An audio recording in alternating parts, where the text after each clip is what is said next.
time to start a new chapter. Bundle Paramount Plus with Showtime. Now show me what you can do. Stream it all in one place. Hello, Misty. It's been a while.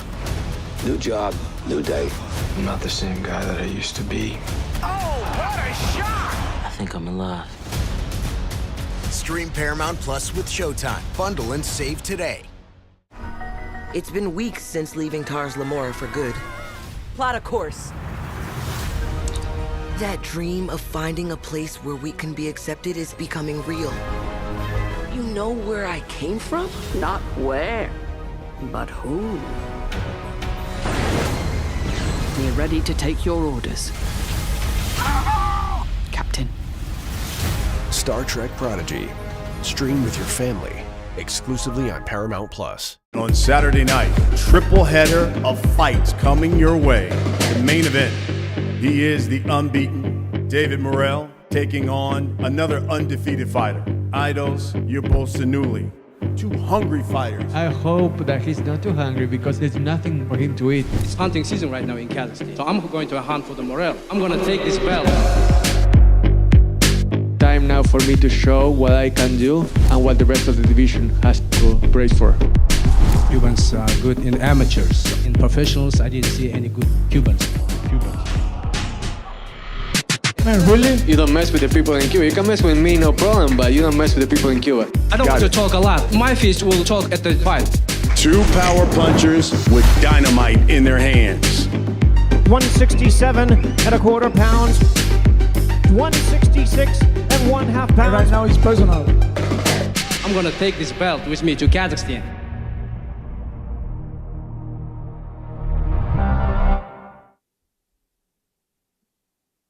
Oh, yeah. Your fight night begins now. Welcome on in to Showtime Boxing Countdown. Catching up on preliminary action ahead of tonight's Showtime Championship Boxing triple header from the Armory in Minneapolis, Minnesota. My name is Brian Campbell alongside Luke Thomas. We are the co-hosts of the Showtime Digital Combat Sports Series, the award-winning Morning Combat. But tonight, we will set the stage on the build to David Morrell Jr.'s defense of his WBA super middleweight title against mandatory challenger and unbeaten Aidos Yerbossynuly. And Luke Thomas, we've got a triple header of fights to set up the three that will make up Showtime Championship Boxing in just a few hours. When we look at tonight's main event, though, the 168-pound division could not be more red hot and wide open at the moment, despite an undisputed champion on top. And you have to believe this is a fight for key placement moving forward. Yeah, no doubt about it. You would think in a situation, as you indicated, where all the titles have been basically grabbed up, what would be left for the division? Well, the answer is a lot of contenders, younger contenders, trying to climb the ladder. You see this wellspring of talent. And in this case, between Morrell and Yerbossynuly, we have guys with great amateur pedigree really kind of jockeying for position here tonight. What's going to win out? The Kazakh style of amateur boxing turned pro, or this Cuban style brought by Morrell and the adopted hometown of himself there in Minnesota? So this will be an interesting, fun one tonight. Yeah, we'll have a lot more chat tonight on this broadcast about the future of this division. Caleb Plant, David Benavidez, a lot of big names circling each other as we get closer. But to set the stage for this evening, we're going to hit you up with three fights of distinguished note here. A rematch in the super lightweight division between unbeaten Kent Cruz and Enrico Gogokia, and the return of former unified junior middleweight champion Julian Williams in an 8-round middleweight clash against Rolando Mancia. And in our Showtime Boxing Countdown featured prelim bout, one of the stars of the super middleweight division over the last decade, now up at light heavyweight, Andre Durrell, looking to reassert himself in the larger title picture as he welcomes rugged veteran Yunieski Gonzalez. We'll be with you through these three fights. Don't forget, there's a replay of last Saturday's Showtime pay-per-view, Jake Paul versus Anderson Silva fight. That's on Showtime this evening, 8 p.m. Eastern. And right after that, 9:10 p.m. in the East, Showtime Championship Boxing will kick off its own triple header. Of course, main eventing with David Morrell Jr. and Aidos Yerbossynuly. Luke, boxing fever has hit Minneapolis. I've been lucky enough to be inside the Armory, a historic building. What have you taken from Premier Boxing Champion's recent turn to this city? And obviously Morrell, although he comes from Cuba, has very much made Minneapolis his home. You can feel through the TV screen, know that there's real boxing fans there. Yeah, no doubt about it. And I am unlucky in the sense that I have not been there, so I can only live vicariously through you and some of the other Showtime broadcasters. But it's kind of interesting, right? When we think about boxing hotbeds, we know some of the big ones. Obviously, Las Vegas is one, but there are Carson, California, and many other places out there where you've got these unique venues with kind of like a unique population. But here we're in the middle of the country, which a lot of folks wouldn't necessarily assume would be the place for boxing. But this is the problem with making assumptions about vast swaths of the country. It has been an absolute joy to see this venue turn into a place where not just the fans respond, and in this case, David Morrell Jr. having a relationship with them, but anytime Showtime Championship Boxing or PBC goes through there, you just see the crowd kind of lift the event even more. There's this real synergy that happens between the boxers, between the venue, between the community, and when that works, it's just a win for everybody. I'm expecting nothing less than Minneapolis' hometown finest to lift tonight's event just the same. Well, let me tell you from experience, Showtime Championship Boxing last there on June 4th. That was a card headlined by Stephen Fulton Jr. and Danny Roman, but of course, David Morrell Jr. in that co-main event, an early knockout of Calvin Henderson. That got the crowd fired up. There has been a return there in sorts. This building was opened in 1935, but was reopened in January of 2018. There's been 9 pro boxing shows in the past 4 years there. Although, as I mentioned, this is a building with big history. The NBA's Minneapolis Lakers played there part-time in the late 1940s and 50s. And you're talking about International Boxing Hall of Famers Henry Armstrong and Sugar Ray Robinson have fought in this same building. But Luke, David Morrell Jr. could not be a more unlikely favored son of his secondary home. He came from Cuba. He said he was looking for a boxing hotbed to move to in the States where he wanted to be around the most English-speaking people as possible. He was offered Las Vegas. He was offered California. He chose Minneapolis. He said he wasn't afraid of the cold because he'd boxed on an amateur level in Russia, but he certainly got a cold introduction to the weather, but a warm one from the fans. He's just 7-0 at 24 years old, 6 knockouts, but this is David Morrell's 4th straight fight inside this building, his 5th in 8 total pro fights. He made his debut here in 2019 with a first-round knockout. And Luke, correct me if I'm wrong, but it's rare to see somebody not just in the title picture, but holding the secondary title at 168 pounds in the WBA when he just has 7 pro fights. From what you've seen in just 7 pro fights from the Cuban southpaw, there seems to be a lot to like. What has impressed you the most? Yeah, to your point, he fighting Lennox Allen in just his 3rd contest and winning, actually a mutual opponent between these two. But in his 3rd professional contest, that is actually quite remarkable. Not necessarily unheard of. We've seen other guys come from large amateur pedigrees and then come over and then go right into like the higher end depths of the professional ranks. But still, to this point, he has looked very good, athletic, as you indicated, young, clever with some of his setups, fundamentally sound. Now, I would say on the defensive side, can sometimes still find himself in a little bit of trouble, positionally overcommitting, getting hit a little bit. But again, we are talking about a guy who doesn't even have 10 pro fights and yet has, I would say, a very good command of his offense, still working out some of the things on the defense where, again, Yerbossynuly tonight could find some great opportunities, but this is the other key, BC, you know this as well, despite having that great amateur background, when someone's this young and advancing this fast, the last time you saw them may bear a only slight resemblance to the next time you see them. I wonder what we're going to get here tonight. Yeah, no question about it. And of course, Aidos Yerbossynuly from Kazakhstan, 30 years old. He's 16-0 with 11 KOs. We'll get into him a little bit deeper as the broadcast rolls on, but we're going to open up here with boxing, the first of 3 Showtime Boxing Countdown preliminary bouts. And this one's an interesting one. It'll go down 8 rounds in the super lightweight division. In a pair of unbeatens, Kent Cruz and Enrico Gogokia. Well, these two fought to a draw earlier this year in their first meeting. We're going to run it back right now, Luke Thomas, and we are underway here in round 1. Kent Cruz in the white trunks with the black waistband, and you see the red gloves. Both have red gloves, but Enrico Gogokia in the white trunks, white socks there. Southpaw versus orthodox.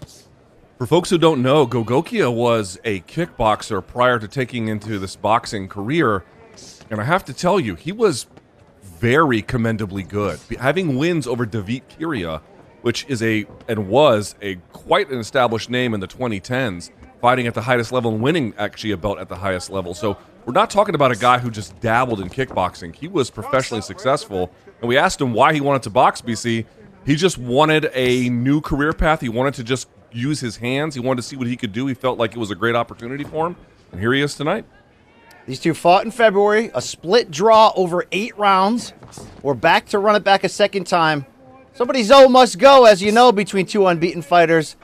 We'll see how much the stakes change, or not the stakes, excuse me, the styles, the contrasts here for Gogokia. He says he fought a little off base, a little stupid for his own style. He expects to be much more technical in this one from the southpaw position as they feel each other out early. So again, standard disclaimer, whenever you have open stance, which means southpaw versus orthodox, you have to pay attention to a number of things. One, the lead hand battle and the hand fighting that occurs there, as well as lead foot position. And everyone thinks it has to be on the outside. It does if you're setting up straight punches, but if you're setting up jabs, having the inside position, which brings your lead shoulder closer to your opponent, is actually the coveted one. So it will depend on the strategy and how their foot placement will correspond from there.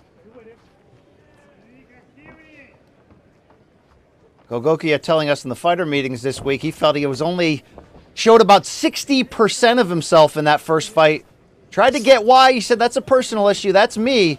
But he expects, like I mentioned, to use that technical base along with what he's learned in the kickboxing game and making this transition in a clean left hand to lead off here for Gogokia. Cruz is catching him in the pocket and coming in a little bit as well, though. He's got to be careful.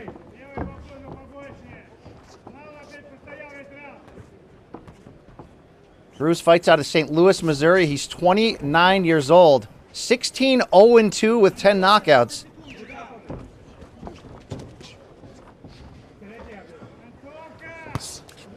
Gogokia not really cutting him off.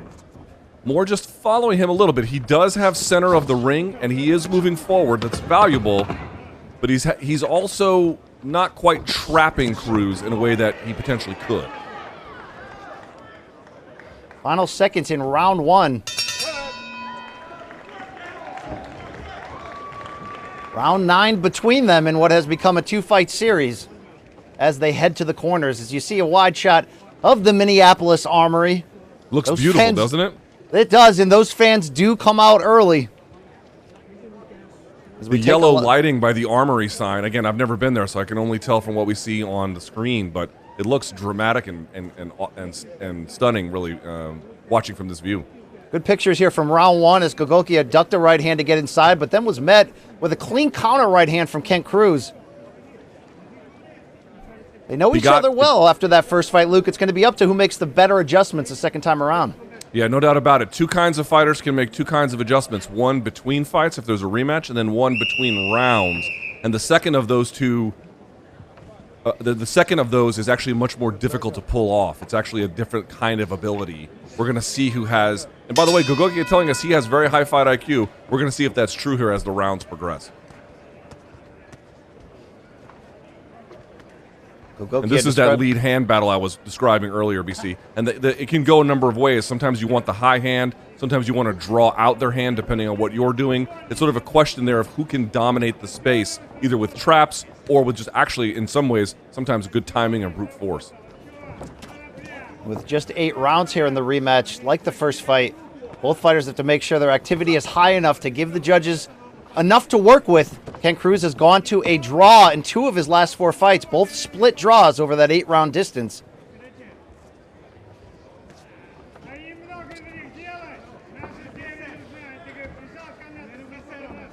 Good footwork from Cruz to slide in and out of trouble as Gogokia continues to target him, but like you mentioned, Luke, not necessarily cutting that ring off with any authority.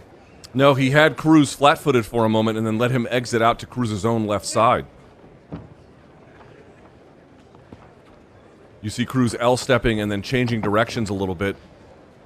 Gogokia being careful, which certainly makes sense, but also it's allowing Cruz to have the room he needs to move. Right hand from Cruz finds the mark as they continue to paw, read the distance, take in the information, although Gogokia remains the aggressor.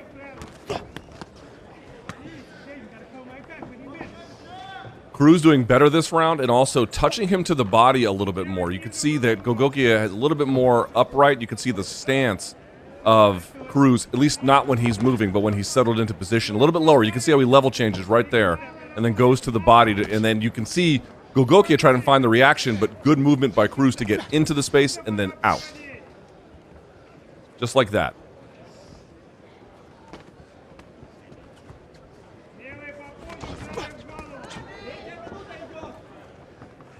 Good right hand from Cruz to get out of trouble in the corner.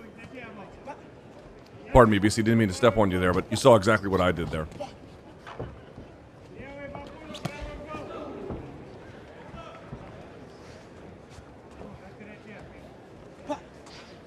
Yeah, Gogokia clearly having a little bit of difficulty cornering the opponent along the ropes, keeping him in front of him. Instead, he's following Cruz as he turns, just like that. And by the way, we should also give credit to Cruz for having good footwork where he can lead, for example, Gogokia into his own left and then exit the other way as he gets his opponent to step. The only potential issue so far with Cruz, looking to counter, but only throwing one punch at a time, using the footwork well defensively, but has he done enough offensively through 2 rounds in just an 8-round fight in this rematch? Good left hook counter.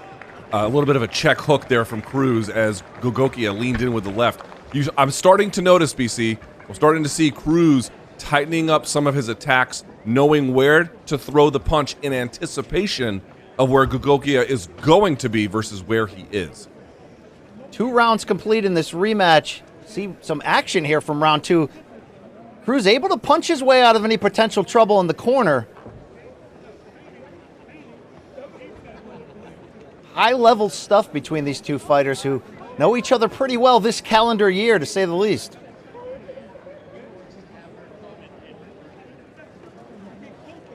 Not a lot of damage being inflicted in this fight, though, right? So we are still very early into it. A lot of time left to see what happens. It's not a long fight, but nevertheless, it's not so far a punishing affair. This is a very tactical battle through the course of the fight thus far.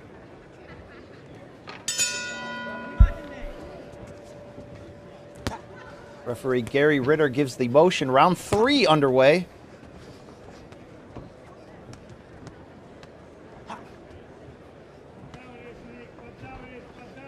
This fight, a contracted catch weight of 143 pounds. Ken Cruz coming in just at 143. Gogokia, 141.5. Normally both fighters fighting in that super lightweight division. Both guys feinting and then baiting with the lead hand fighting, trying to draw a reaction. Thus far, not really getting it. Cruz a little bit more active with his jab. Gogokia doing a little bit of waiting around.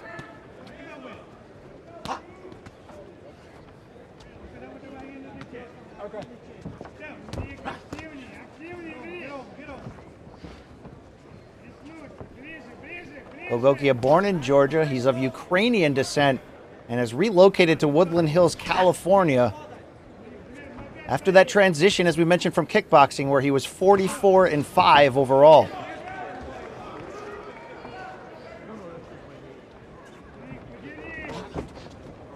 Very wide stance from Gogokia as well. Yeah, which limits his mobility. I mean, every kind of stance has pluses and minuses, and I can appreciate that, but you got an opponent who's moving around as much. This stance would be a little bit more valuable if it was, in my judgment, for whatever that is worth, if it was accompanied by a little bit more of cutting off of the ring.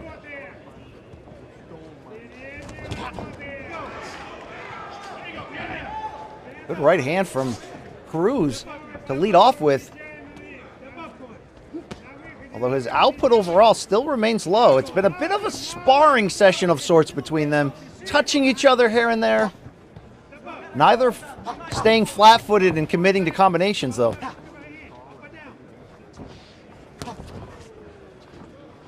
Also, I would say Gogokia keeping a really long distance. It's almost like kickboxing distance. You actually look at how far apart they are. He's just having a hard time getting his way inside. You see him counter with, or you see, excuse me, Gogokia trying to move in with the left, and a bit of a pull-to counter there from Cruz. You can certainly see the respect Gogokia has for that counter right hand. It might be the reason why even when he seems like he could have Cruz cornered, he's still been a little tentative in trying to close that distance completely.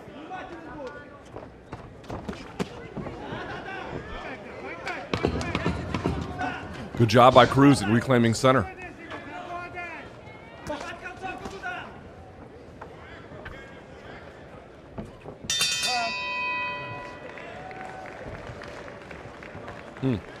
These, you know, you never know with these, but when there's not a ton of memorable offense, I'll just say this as a disclaimer, the judging can get wonky in those situations. It's actually better for the judge to have a little bit more to review in their mind versus less. Oh, no question, especially if you're Kent Cruz and you've fought to a draw in 2 of your last 4 fights. You have to leave no doubt this time around. So far, it's been a little bit of this and a little bit of that. Nothing too consistent, although the replays show a nice right hand from Gogokia. Great job, by the way, on Cruz hitting with the right hand right around the glove, just having a real precise idea of where the defense is going to be and then having a good opening for it with a fast accuracy. That's great work from him.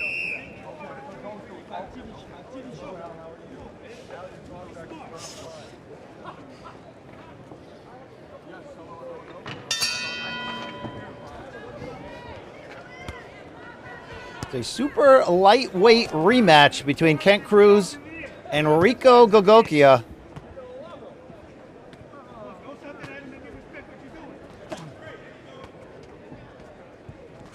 Neither fighter has really established the jab, although Gogokia has used his more as a pawing rangefinder.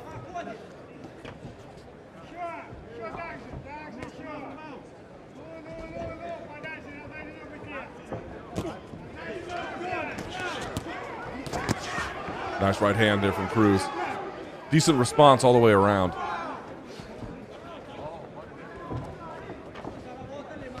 The majority of Cruz's offense has come with that right hand.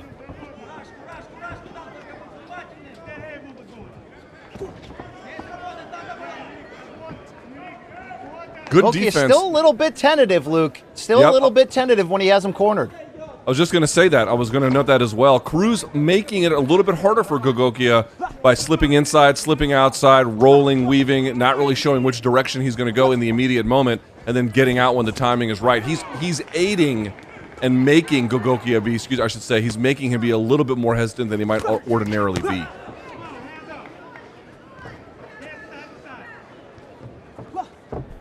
Two-way exchange. Looked like Gogokia may have caught him with a left hand over the top.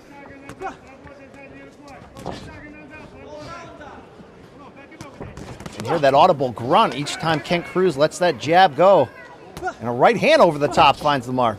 I was going to say, neither guy has the kind of power jab that you would typically see in maybe, in other kinds of fights, other kinds of, certainly in this weight class too. They're using it more as like a utility jab to sort of set traps or to gauge distance or to just touch to then change timing or rhythm. The vast majority of any memorable or meaningful offense is coming off of the rear hand.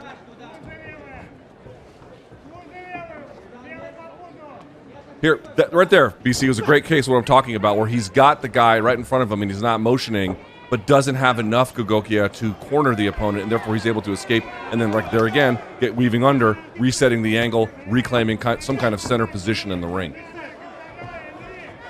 Cruz's footwork continues to frustrate Gogokia, but not a ton coming back offensively.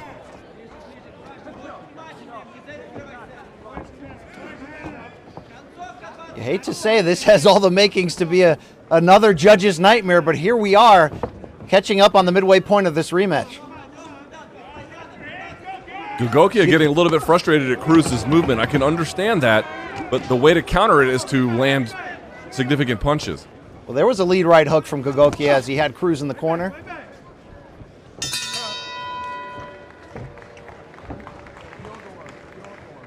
Halfway through this rematch, 143 pounds the contracted weight.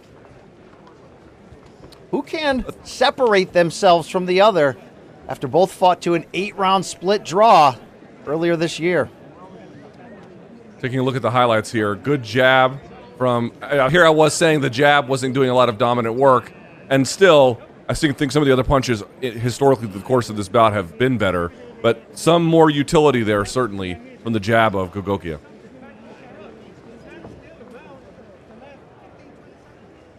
Gogokia described himself as a technical boxer. He said, "I'm not a puncher. I'll get the KO if I need to, but I want to grow up and become I want to grow to become a world champion." To him, it's that technical boxing.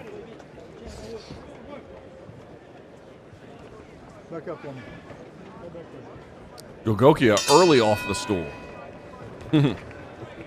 I think he felt that round was better for him, and I think he's right.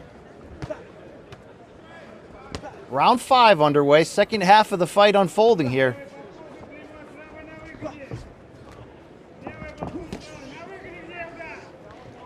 Cruz parrying the jab of Gogokia with his left hand.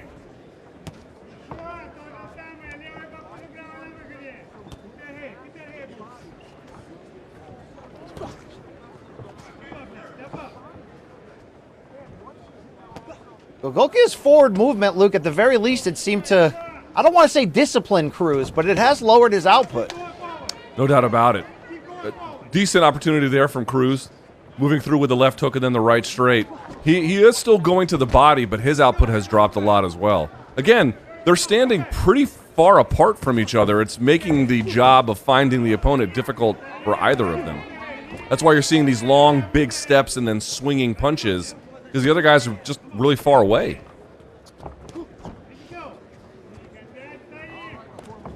Luke, are you a fan of the old school high socks look from Enrico Gogokia here? Yeah, I do. I gotta say, I'm you know, as an as an older guy himself, not quite that old, but you know, nevertheless, I do like the throwback kind of look. I see those socks. I think Heath Van Horn. I think Michael Cooper. Those are NBA names, of course, but that's a nice job there from Cruz in getting Gogokia to cover, and then once he's covered, then come through with the punches. Some of it didn't land quite cleanly, but it's a good setup. If he can go back to that, that's a great opportunity for him.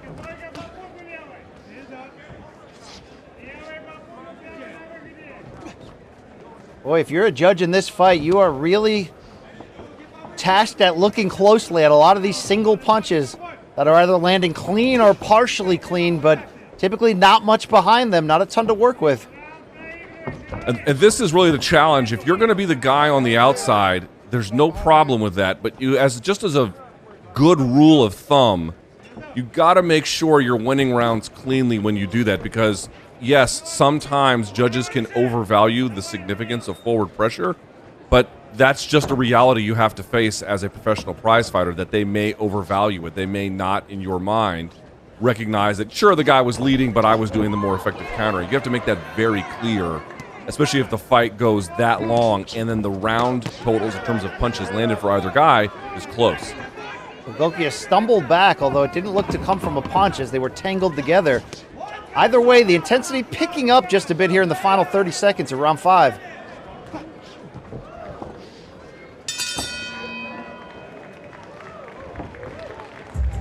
Luke, you see the frustration a bit from Gogokia, pounding his gloves together almost in a, frustrated manner, pointing at Cruz and asking him to come forward. But at the same time, Gogokia is maintaining a safe distance himself, neither committed for more than one punch at a time to really make this a fight as we look back at round 5.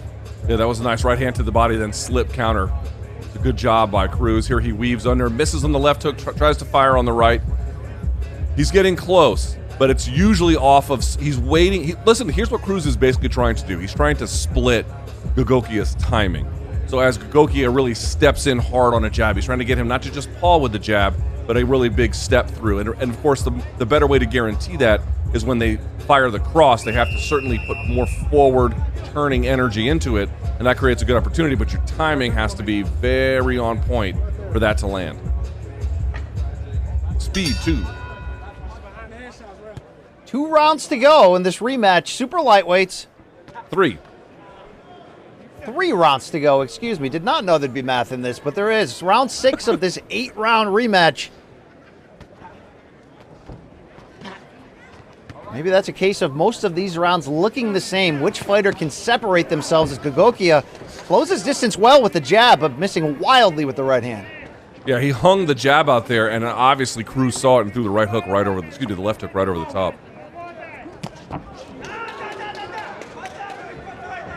That's a good left hand. I'd like to see him now add some attack to it.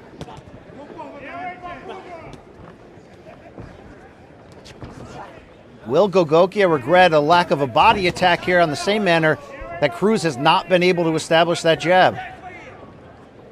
Yeah, as I mentioned between rounds, what you're looking for from Cruz is to split his timing. So any kind of major commitment, either one that Cruz sees coming and counters or one that Cruz sets up and counters from the jab or from the cross, that's what he's looking for. Just like that. He goes in between the punches, not with him. You can audibly hear the instructions from Cruz's corner are screaming of let those hands go.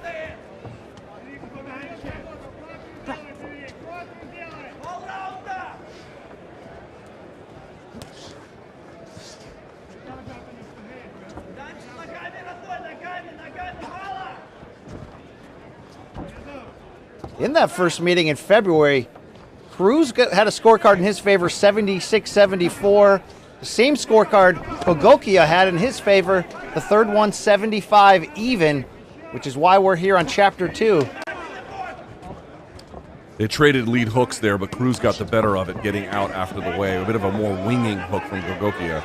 And then another left hook. He's saying it's behind the head. That looked pretty clean from here. Either way, that's put some pep in Cruz's step, and he may need it here in round 6 as he walks Gogokia down. Yep, I was just going to say, look how the position has switched now.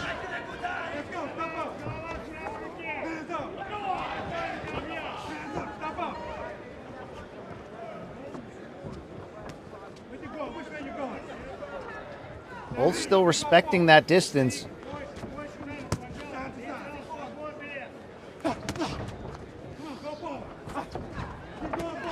It looks like Gogokia has more of a bladed stance, and Cruz is a little bit more squared up, but it looks like that's bringing the rear shoulder of Cruz closer for body work, just like that when you see it. Right, it's giving him a little bit more access.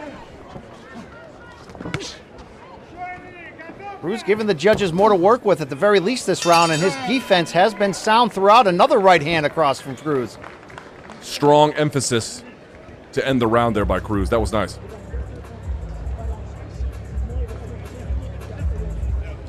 Look back on the action in round 6. Gogokia with a left cross that caught the chin of Cruz. There's that work to the body. Misses with the right, but lands with the left. They exchange. But Gogokia coming back, swinging wildly. These two are well matched. You can see why the first fight was a split draw. Neither has a decisive advantage over the other.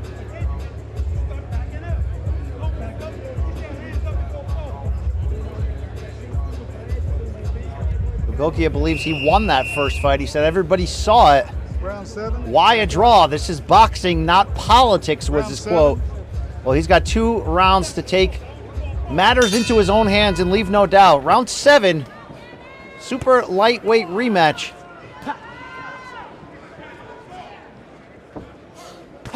Gogokia in the white trunks, white shoes. Although both have red gloves, you don't often see that at this level.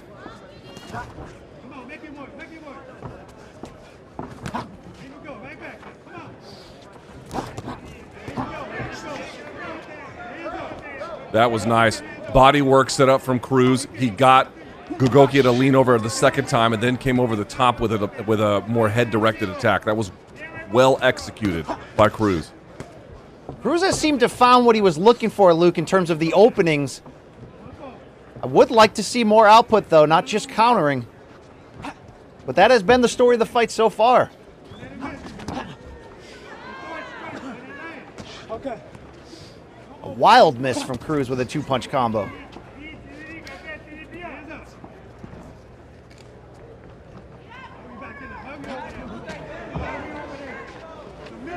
Oh, excellent job by Cruz using the Rear hand there, but he, I think, flashed the jab up top, then threw the rear hand, then used that landing, catching Gogokia flat-footed to exit the corner.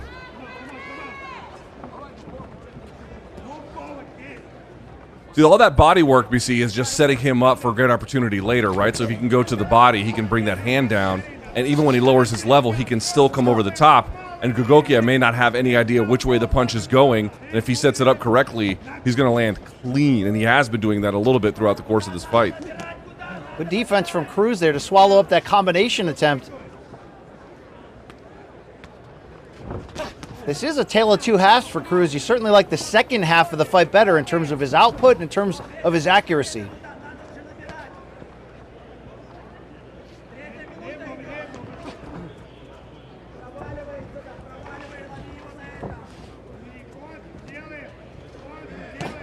Body work there missing. Sorry, BC. Body work there missing, but at least sending Gogokia backwards, giving Cruz room to move.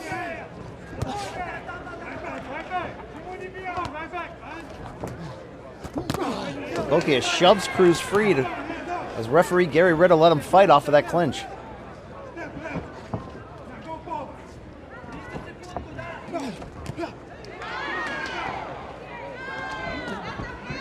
Left hand from Cruz lands.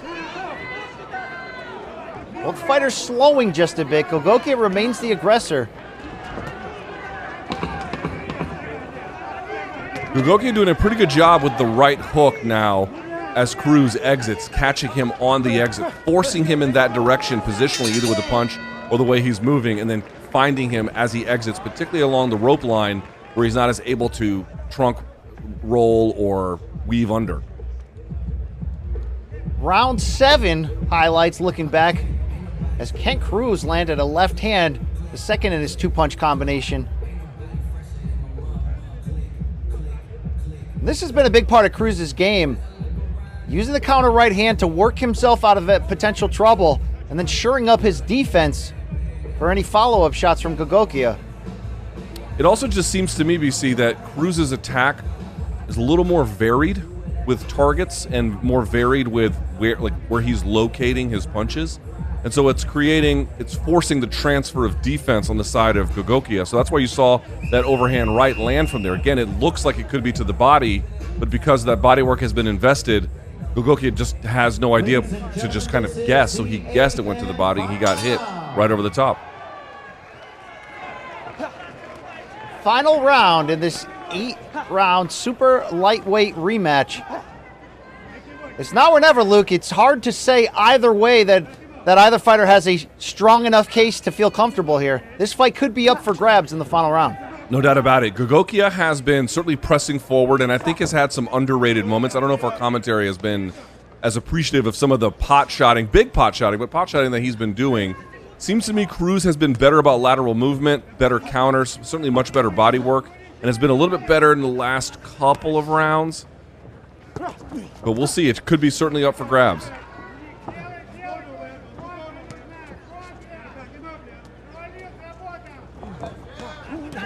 Gogokia looking to close that distance, but he's been weary of the counter punches. He lands a clean left hand of his own on the way in. Yeah, just to illustrate how far apart they are pretty consistently, look at their lead feet. And commonly what you'll see in situations like this is both guys stepping on the other one's lead foot. And there is some of that when they begin to engage, but there's long portions where there's just a ton, look at that ton of distance between them. Oh, nice right hand from Cruz. Would we be headed toward a second straight unresolved fight between these two? They've got 90 seconds to figure this out.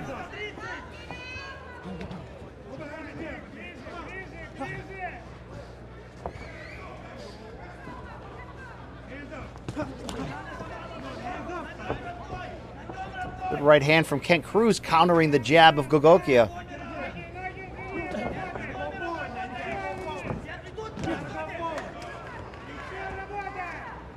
Nice job.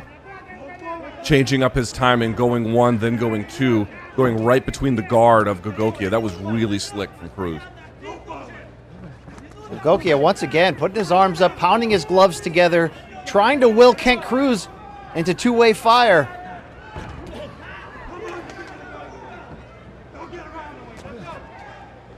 Cruz just too slick in terms of his footwork, always able to exit before he overstays.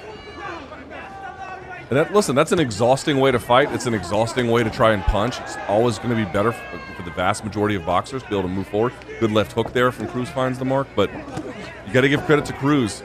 We'll see what the judges have to say, but he has put in a lot of effort into a job like this where he is largely on the back foot for the vast majority of the contest. A little trading of hooks there. I think Cruz got the slight better of it.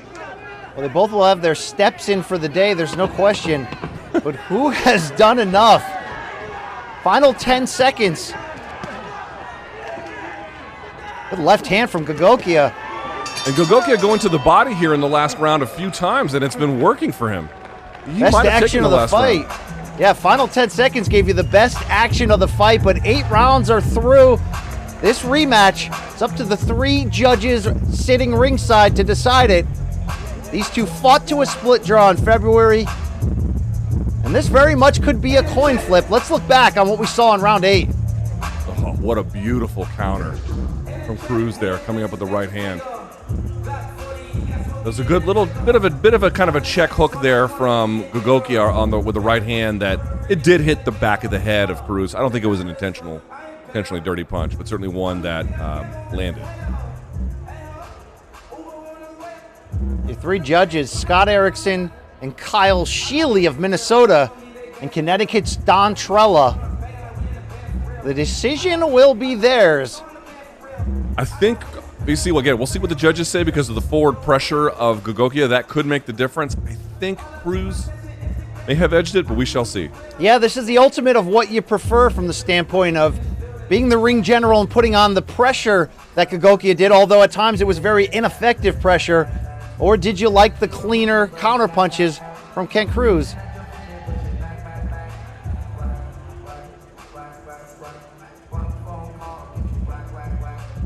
Not sure either one can be too confident, though, as they exchange pleasantries. 16 rounds complete between them.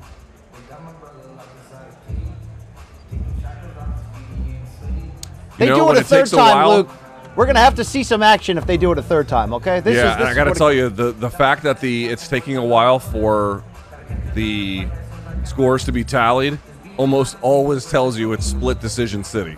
Almost always.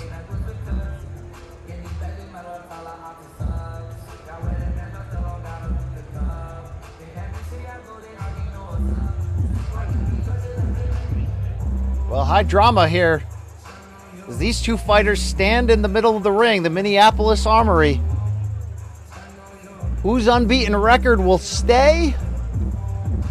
Who will survive and advance? Or could we see more indecision? Let's hear the judges' scores. Ladies and gentlemen, after 8 rounds of boxing, we go to the judges' scorecards. Judge Kyle Sheely sees the contest 78-74 for Gogokia. However, judges Scott Erickson and Judge Don Trella both see the contest 76-76. This fight is a majority draw. Well, you Luke gotta Thomas, be kidding me. You gotta be kidding me. They say a draw in sports is like kissing your sister. We've seen 2 big smooches here, not a ton of action, and no clarity between Kent Cruz and Enrico Gogokia. In some ways, they were made for each other, but that hasn't resulted in any sort of form of separation between them. When you look back at this, Luke, who do you point the finger at? I mean, both did some, but did not do enough, clearly. Yeah, I gotta say, 78-74 for Gogokia seems a little strong. I'm not arguing there isn't a winning scorecard that's justifiable in either direction. I think that's okay. And again, like, absent the first fight, are we actually surprised this one was a split draw? This was a very closely contested affair. Of course it kind of was. Not split draw, I'm sorry, majority draw. But it's not in any way surprising. These two were well matched. There wasn't a ton of super memorable offense. They were able to get through here and there, but it was a lot of movement, a lot of far distance, as we talked about. I thought that Cruz had done some of the better countering, but here we're looking at some highlights, and Gogokia was going for it as well, landing a little bit over the top. That's a nice shot from him there, catching him with that left hand. Another right coming through. Gogokia only investing into the body a little bit later. And we should say, even if we thought that some of the slicker work came from Cruz, you have to acknowledge that forward pressure. I say it all the time. I said it here on the broadcast. Forward pressure can count for a lot in situations where you may not necessarily feel that way watching at home. It may not look to you as valuable as the judges ringside might count it. It looked to me, BC, like the judges really valued a lot of that forward pressure that Gogokia was offering. Well, we were almost telling the story of this fight ad nauseum as it was playing out. You liked some of what Gogokia did, but didn't commit. Certainly didn't have a body attack there. Was looking to land that lead right hook. Was pawing with the jab at times. Not a ton of offense. And for Cruz, you love some of those single shots, but never got off consistently with his jab. They fought 16 rounds this calendar year. 6 scores were submitted by the judges. 3 of them were even up to this point, so that surmises our results. A split draw in February, a majority draw tonight. We'll see if either man advances back again for a third time or goes their separate ways. But Luke, we will advance on in this Showtime Boxing Countdown trio of preliminary fight action. And up next in the middleweight division, an 8-round bout when former unified junior middleweight world champion Julian Williams moves up to a new weight class and looks for a new start following 2 consecutive defeats when he welcomes the well-traveled veteran Rolando Mancia. And Luke, you could not find, bigger respecters of what J-Rock, the Philadelphia product, has done in his career from us. We love his hard work. We love his style. But he does have big questions to answer, not just tonight, but moving forward at 32 years old, following, would you call it a dead end at junior middleweight as he moves up to 160 here?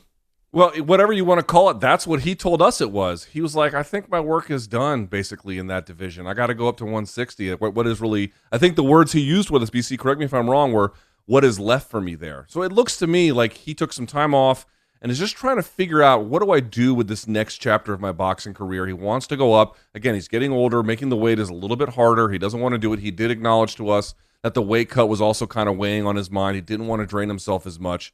And he's getting a start here in this weight class with an 8-round fight, right, against an opponent who is, as you indicated, well-traveled. But I would say that Julian J. Rock Williams has, I think, the distinct advantages in. We'll see if that plays out tonight. The thing I'm looking for, BC, is I want to just see how well he sits in this weight class. What does it do to his movement? More particularly, what does it do to his power? I'd be curious to see how that plays a role here. But I think highly of him. Listen, he beat Jarrett Hurd, the hometown guy where I live in Washington, D.C., and was something of a hometown fight, or homecoming fight, I should say, for Hurd. So we know that the guy has some skills. We know he's got some great ability. What can he transfer up as he moves to 160 pounds? We're about to find out. Yeah, that 2019 bout you mentioned, just over the river in Fairfax, Virginia, unanimous decision upset for Julian Williams to take 3 world titles at 154 pounds from Jarrett Hurd. But it wasn't long after that, 8 months later, that we saw J-Rock Williams upset on his own right when Jeison Rosario, who will be in tonight's co-main event on Showtime Championship Boxing, upset the apple cart with a 5th-round stoppage. Those belts are now all around the waist of Jermell Charlo, who knocked out Jeison Rosario, went on to unify against Brian Castano after a controversial draw the first time around, winning that rematch by knockout. We're expected to see Jermell Charlo back in the 154-pound division around the turn of the new year against Tim Tszyu, which should be a good one. But for Julian J-Rock Williams, that loss to Rosario was compounded by yet again another upset loss, a split decision a year later, 2021 in October against Vladimir Hernandez. So for J-Rock, he said, look, you're going to see a little bit of an evolution in my game. J-Rock 2.0, of course, under the tutelage of Philadelphia's Stephen Breadman Edwards. But we'll also see what his opponent can do in Argentino's Rolando Mancia, who's certainly a big underdog coming into here with that 11-1 record with 1 draw. But he's gone rounds, he's rugged, he's tough, and this might be the type of challenge that J-Rock needs to remind people, if you forgot, of what he still can bring to the table here in a new division. No doubt about it. I mean, obviously, listen, of the two, who has done better in their career to this point? It's Williams by a country mile. But as you indicated, that last fight he had, the loss, I will tell you, it was surprising to me. I mean, losing to Jeison Rosario is totally understandable. He has been, certainly when the moment when he merged through boxing, he blew the doors down, right? He had a great run there. So, okay, fair enough. But it was the last fight that he had that I was like, I wonder what to make of that. But listen, whether it's the pandemic or a different part in guys' lives, I feel like closing the door, how about that, on Julian Williams seems premature. Yes, I think there are big questions at 160. Yes, given that last performance, where are we headed with all this? Fair enough. But this seems like a winnable affair, and it seems like one where Julian Williams could shine tonight. Yeah, let's not forget that after Julian Williams lost a junior middleweight title in 2016 bout to Jermall Charlo by knockout, just devastating knockout, there were some that wrote off his potential on the elite level. And boy, did he make them eat their words 3 years later when he upset Jarrett Swift Hurd. But let's go to the ring here in Minneapolis. It's Julian J-Rock Williams on the comeback trail against Rolando Mancilla, both entering on a 2-fight losing skid. Whose night will it be? Round 1 action here. Julian Williams in the black gloves. Mancilla, the 36-year-old from Argentina, in the red gloves. Small pronunciation note. I am taking Spanish classes. I have a tutor and everything. So there's 3 possible pronunciations of Rolando's last name, which could be Mancilla, which was how the Argentines would say it, Mancilla, as you heard BC say it, and then Mancilla, which is how it was taught to me. So if you don't like my pronunciation, take it up with my teacher. You say tomato, I say tomato, Luke, but Julian Williams with a right hand early to get Mancilla's attention. By the way, Williams telling us he doesn't watch tape. Now, he did say his coaches and corners do, but I understand it when fighters don't because they feel like they're going to be paying too much attention to what their opponent does. But at the same time, it puts them at a little bit of a handicap to start the contest, I feel like. J-Rock was honest. He's telling us that he doesn't know anything about Mancilla, but he said he's been around this game a long time. He expects to adjust in the ring, and he certainly heard from Breadman of the tape. They know Mancilla comes forward, looks to make it a fight. See if J-Rock can establish this jab as he's starting here in round 1. And you can see right away Mancilla has this kind of peekaboo, low stance, pressure style. It's going to be up to J-Rock to discipline him and be on his horse when necessary. We'll see how he does.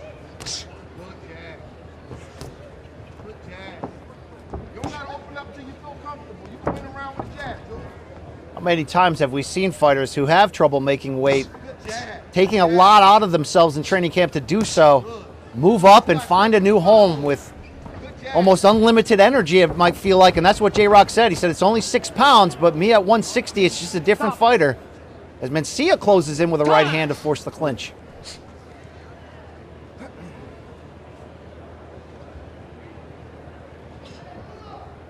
It's like we lost the mouthpiece out of Mancilla. Yeah, I guess when they clashed and then when they clinched, I should say, the mouthpiece came out. Okay, here we go. Let's go. At least they washed the mouthpiece out before they put it back in his mouth, BC. Referee Mark Callo-Oy taking control here as the third man in round 1.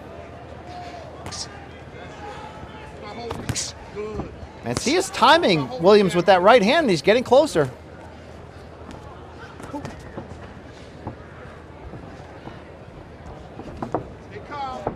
Yeah, not a lot of subtlety.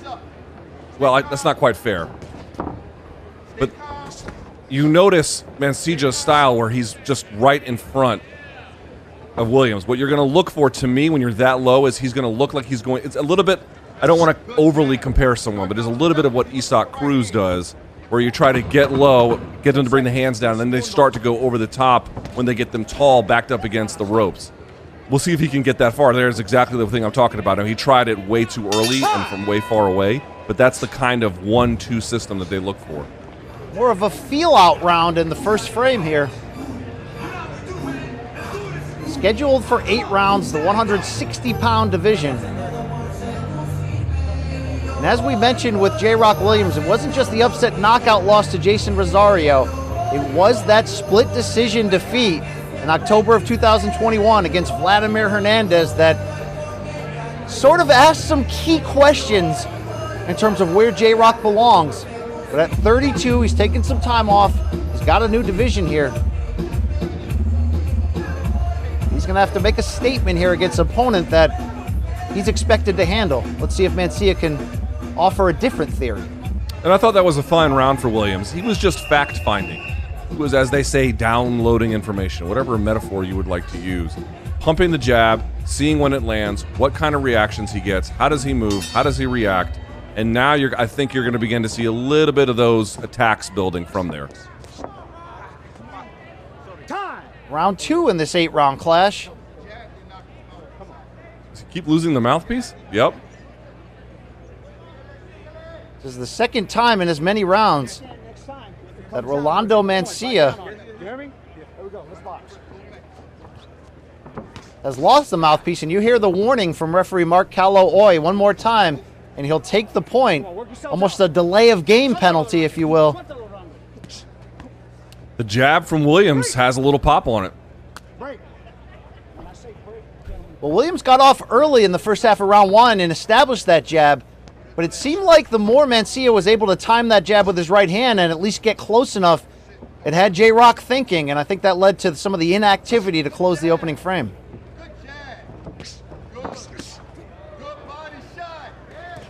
Just like I was talking about, BC. So here's what Williams just did. A nice uppercut with a lead hand as well, right? What he was doing at first was single attacks, jab, jab, jab, and there wasn't connecting anything behind it.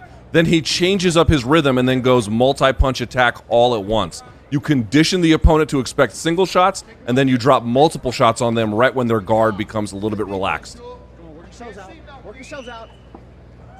Williams ducked the right hand from Mancia, was able to tie him up.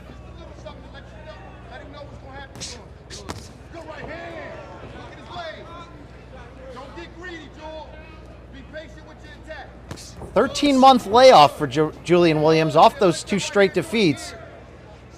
You can see him starting to get his sea legs back under him here midway through round 2.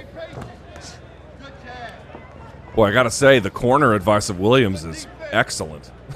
They're telling him all the right things to do. Well, Breadman Edwards, among the most respected in the game today, without question. Yeah, just listen to him. He is superb.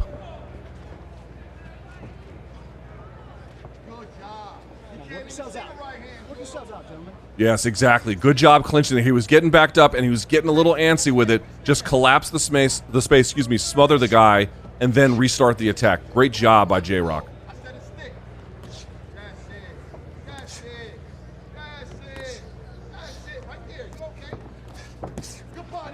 Good series of jabs from J-Rock Williams. As you can hear, Breadman Edwards approving in the corner.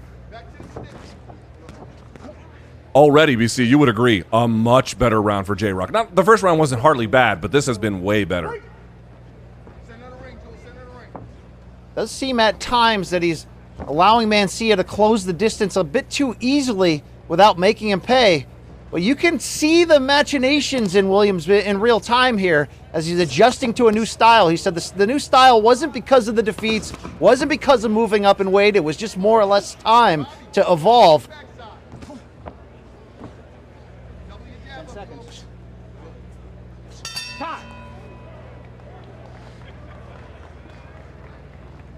A right hand coming up just short at the bell to end round 2.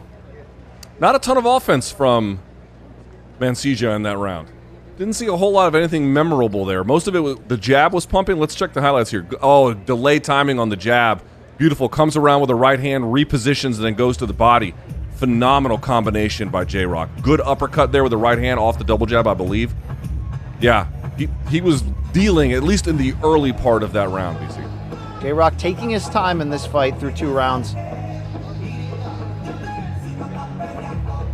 And this is what you want to see from J-Rock. If you've got an opponent who you can freeze with your jab or you can freeze with a feint, change angles on him. They're covered up, they're hunched over.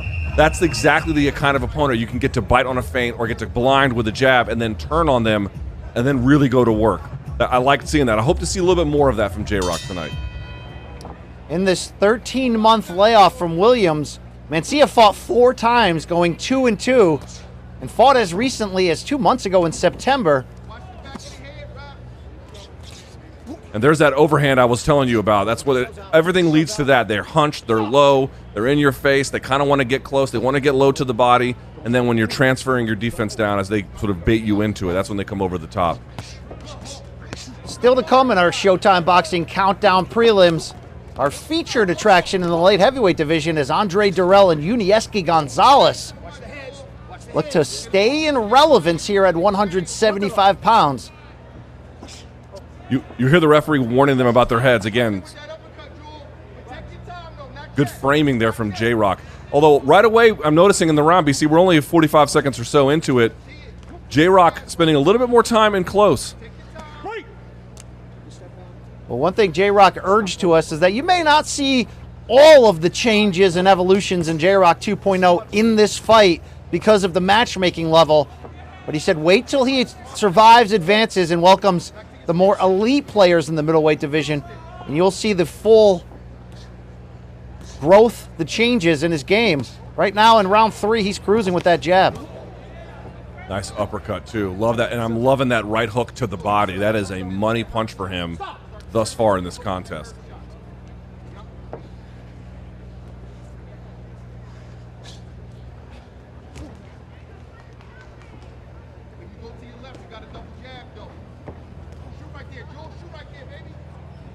Good job to frame and turn there by Williams. Again, that left hook to the body and then the right to the body. These are excellent shots, and that's going to pay dividends to open up some of the defensive, what's now tightly controlled defensively from Mancilla a little bit later in this contest. Yeah, Mancilla's very responsible defensively, but you can certainly see in front of you the gap in technique between these two fighters and certainly experience at the elite level. That's all J-Rock Williams.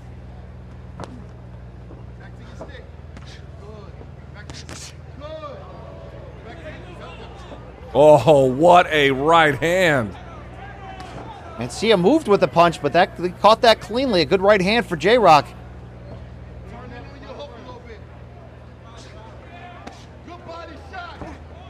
He has Mancilla cornered. Can J-Rock get on the assault?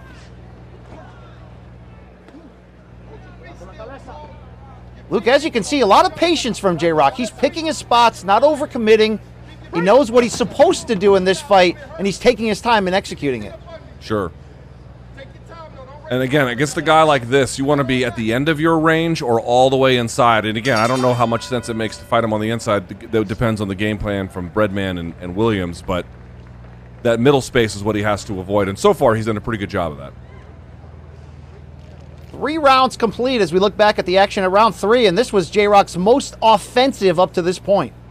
Phenomenal body work. Bit of a right hand landing there from Mancilla, but a right hand pushes him back. Great, great shot. Just good timing on it. He never saw it coming.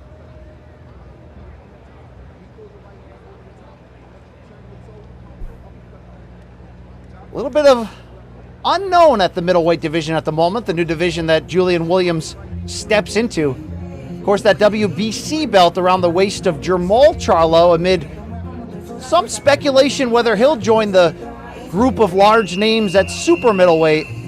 But don't forget, these two fought, Jermall Charlo, Julian Williams in 2016. An early knockout for Charlo. And, you know, we asked J-Rock, you still have receipts from that? He said, you know, we will see if we get to do it again down the road.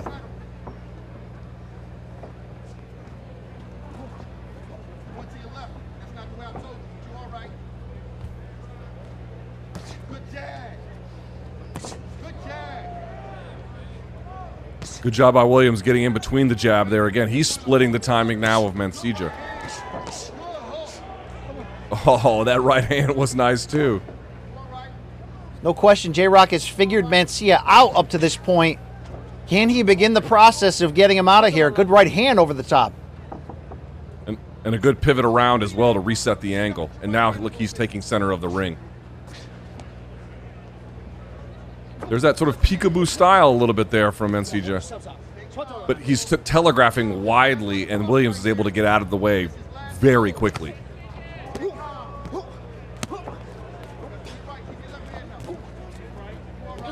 Four straight right hands for Mancilla. Each one a different variety, although the defense from Williams was sound. Stop! Stop!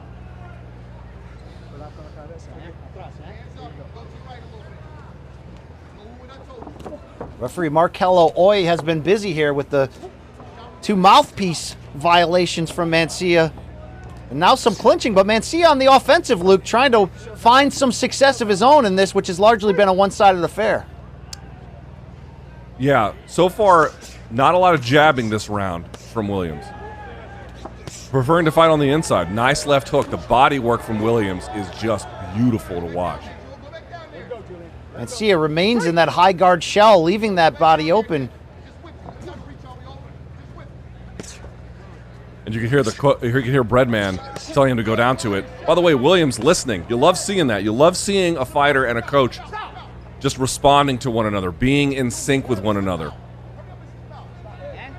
Any listeners of the Showtime Boxing Podcast with Eric Raskin and Kieran Mulvaney know full well the mind of Breadman Edwards, a regular guest on that podcast and a great one, to be fair. I'm loving that setup there from Williams, where even if he misses with the right over the top, he can use it, the forearm frame, to keep Mancia pinned down, and then he can fire that left hook to the body. It's great work.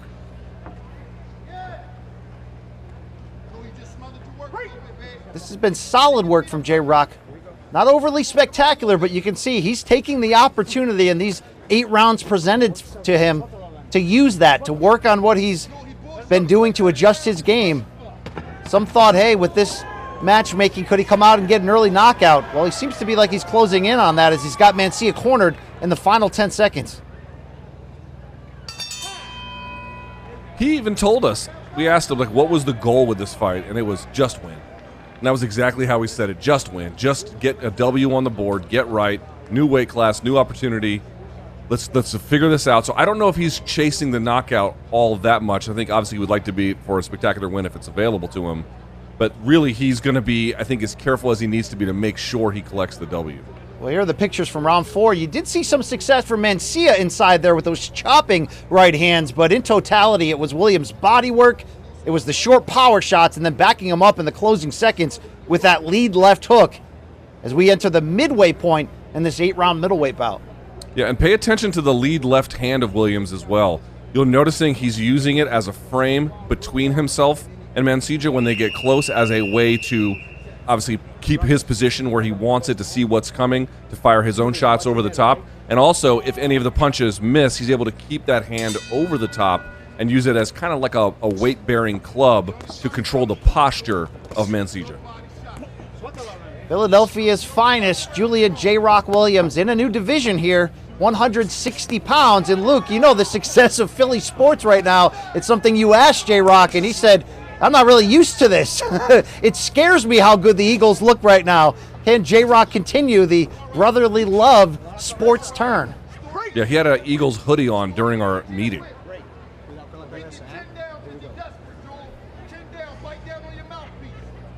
So the energy around the city for the Phillies, for the Eagles, it's been different. No one's throwing batteries at Santa Claus at the moment, but stay tuned for December as we close in. Yeah, give it time. Oh, what a beautiful right hand little stab there to the body from J-Rock.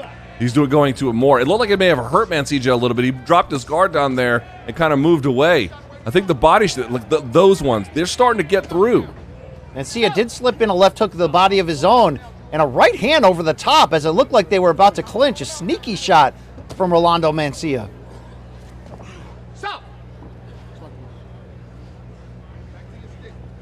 You wouldn't say Mancia has an advantage when it comes to speed, but he's been able to time that right hand at times to at least prevent J-Rock from getting too confident. Also, he's keeping, for the most part, he's keeping the pressure on that right hand was nice, and it stumbles Mancia. Yeah, now you're starting to see J-Rock really begin to open up. Mancia getting more flat-footed, getting his posture controlled, that wears on the lower back, that wears on your gas tank. And those body shots, BC, I'm telling you, I really fundamentally believe that's slowing some of what you're getting overall, really, from Mancia at this point. J-Rock started this fight from distance, looked to work behind the jab, but the last 2 rounds, he's been fighting inside on Mancia's terms, and he's been getting the better of the action. Great job by Williams just a minute ago to bring his left hand out to create basically what looked like a wrestling collar tie, and that blunted the force of the overhand that Mancilla threw behind it. Even in these exchanges, Mancilla still able to find a home for the right hand, and there goes the mouthpiece for the third time. Is he going to take a point? Let's see if referee Markello Oy is true to his word on the warning. It's the third time. 1 point mouthpiece. Yep, he sure is. 1 point mouthpiece. Wow. It's the third time. 3 times in less than 5 rounds complete, the mouthpiece has jumped out of Rolando Mancilla. And now he finds himself even 1 point deeper in the hole as J-Rock Williams walks him down with a 2-punch combination. Not like that changes where I think how the fight is being scored, essentially. I mean, obviously it does because they're taking the point, but what I mean is Williams was winning this fight anyway, but it created now even a much bigger hill for Mancilla to climb.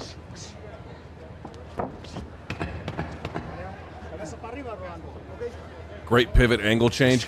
Williams not able to fully capitalize on it, but it was a nice attempt. Stop. The defense from J-Rock. Flash of heads there. The right hand attempt from Mancilla in the closing seconds. 5 rounds complete in this 8-round middleweight bout.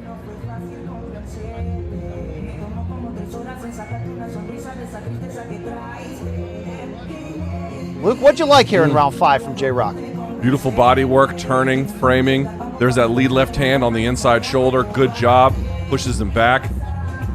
Framing again, then uppercut. I mean, it's just a great variety, great awareness, good stabbing to the body. He's just giving Mancilla more looks, more different angles from which the punches are coming from that he can simply prepare for. Well, look, if you want Julian J-Rock Williams to sort of reinvent himself, he's done it before, as we mentioned, bouncing back from that devastating knockout to Charlo and ended up becoming the unified champion in this division. And we did ask him about how he's got that ability to rebound so well from defeat. He says it's certainly from the belief in himself and the effort, if you will, attitude that he carries. But Luke, he said a big key for him was he doesn't listen to the naysayers. He's not on social media worried about what other fighters, what other journalists, what other fans are saying about him. He's in the gym working on it to get better, and that has to be a big part of keeping the mental makeup strong. Yeah, I got to tell you, I mean, I realize that fighters often benefit when they promote themselves or whatever on social media, but giving like naysayers that much access to you as an athlete, especially in one like this, a brutal sport where winning and losing comes with, yes, celebration when you win, but unfortunately, boatloads of taunting and insults when you lose. Creating a little bit of distance between yourself and that is probably not a bad idea. Social media certainly has its advantages and disadvantages. As Williams works in round 6 of this 8-round bout in the middleweight division, the former unified champion at 154 pounds. He's been steady, he's been solid, made the right adjustments. Can Julian Williams put that exclamation point on this comeback at middleweight? Yeah, love that. Fired a combo, step back, uppercut. None of it landed super clean. But again, he's just giving Mancilla just more looks than he has the capacity to compute in a single flurry.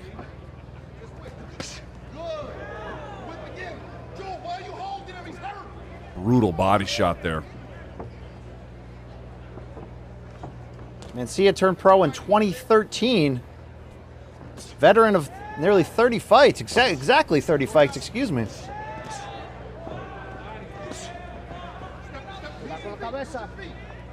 Good sidestep from Julian Williams to go to the body, finding holes within the high guard of Mancilla. And again, I want you to pay attention to, I got to be honest, a little bit of the wrestling, so to speak, that Williams is doing, either with the lead left hand framing, you can see it right there, acting as a kind of he's guiding the posture of Mancilla, or you can see him grabbing to the outside of the elbows, where he can then position himself at a more dominant and beneficial angle. Pay attention to how the hands are either framing from Williams, posting on a shoulder, or controlling the posture of Mancilla. It's a very, very well-schooled fighter. You can see who can do that. Good defense on the inside from J-Rock. He hit a left hook to the body, covered up as Mancilla came back with a combination of his own.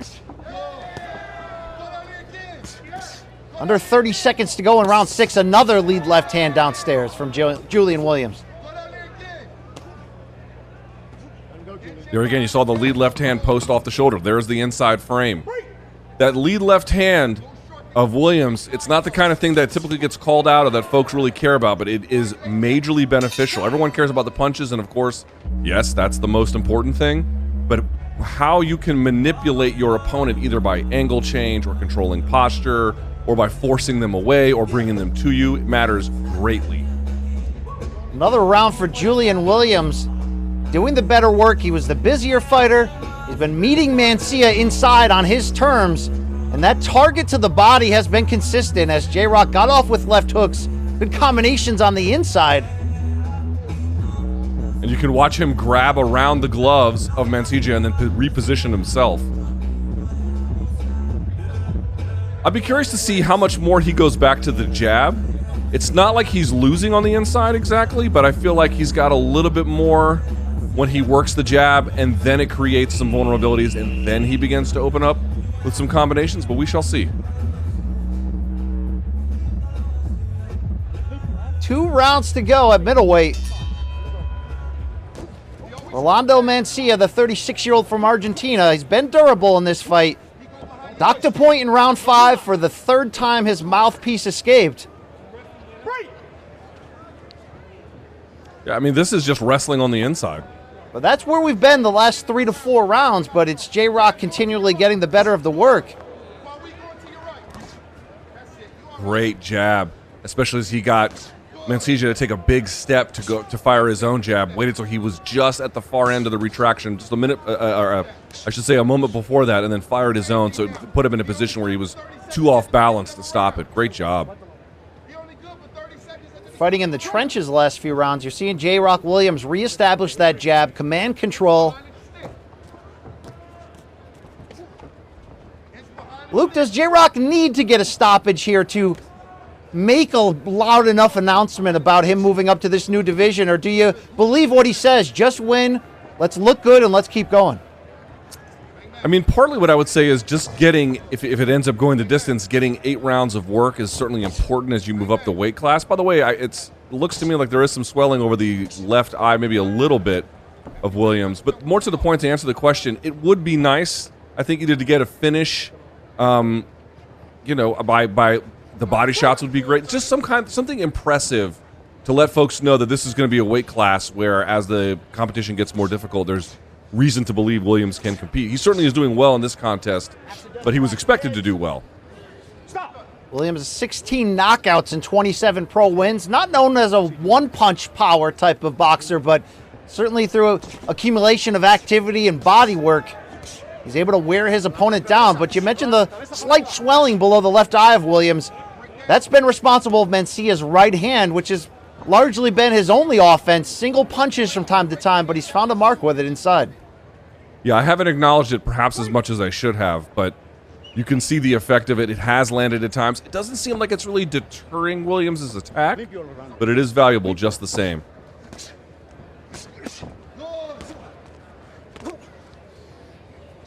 Love the double left hook there from Williams, finishing with, again, the low shot to the body.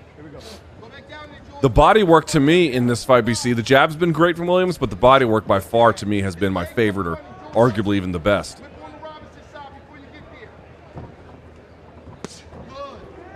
Just joining us, J-Rock Williams, a former unified champion at 154 pounds in the black gloves.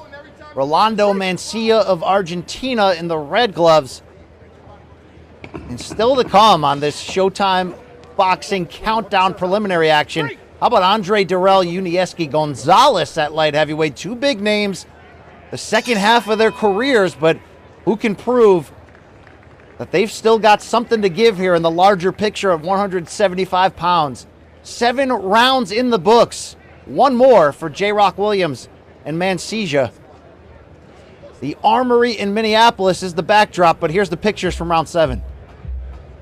That was nice. He came to the body, was too far away. You got a great response there from Williams, but a nice right hand there from Mancia at the end of the jab, kind of returning the favor against J-Rock.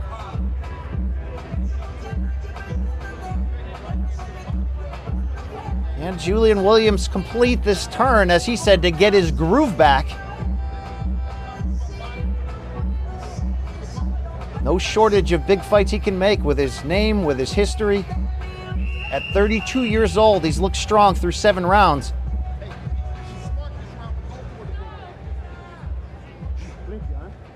Same questions, though, Luke, need to be answered from the man he once took the trio of junior middleweight titles from, Jarrett Swift Hurd. Where has Swift Hurd been in recent years? It's almost the same storyline, looking for that reinvention of his own. Yeah, that fight was kind of brutal. I don't know that either guy has exactly been the same since then. You know, it was a very difficult fight. Obviously, Williams was the better in the end, but that was a rough and tumble affair. Don't forget, Jarrett Swift Hurd had a similarly, if not much more high damage, but impressive victory when he took titles from Miroslandi Lara heading into that fight. But the generation's turning over, certainly in the division. I was just going to say Williams pivoted out, but then Mancilla met him with a right over the top. That was good from him.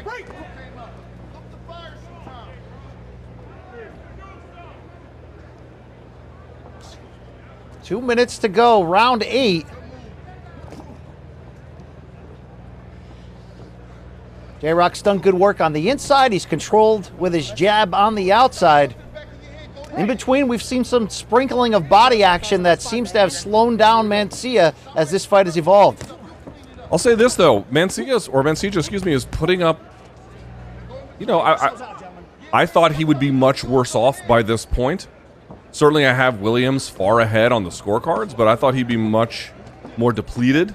He has turned in a commendable affair, I think, given the circumstances. And he's letting his hands go here in the final round.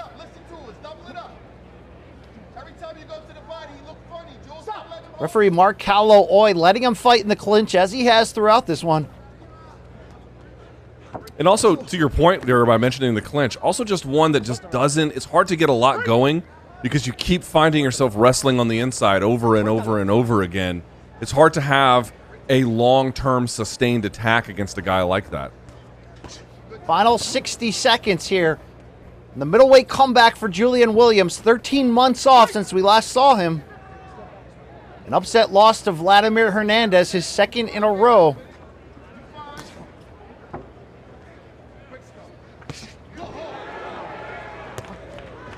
Oh, nice dip and then left hook counter off the angle change there from J-Rock. And you notice him going side to side when he's grabbing the elbows, changing the angle of attack, changing the look. Bit of an elbow block there. Again, lead inside hand there. You can see framing against the clavicle of Mancilla.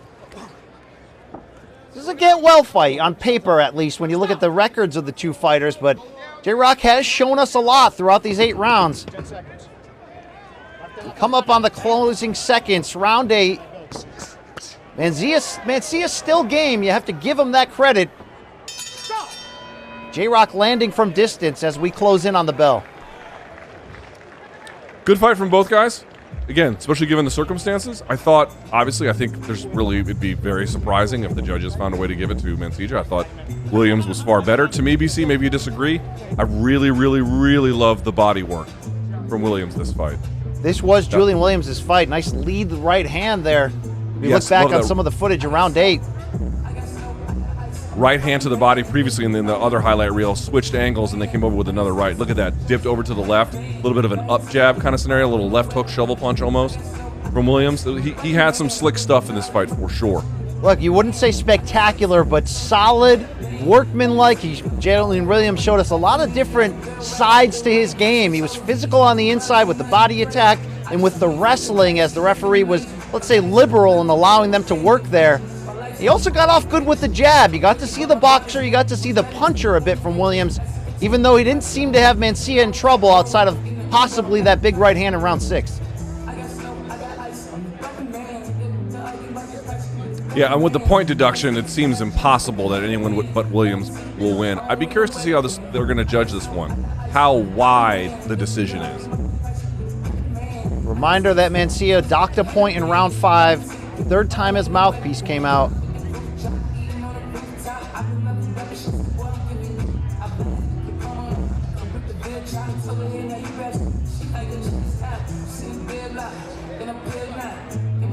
J-Rock wants the class of the junior middleweight division.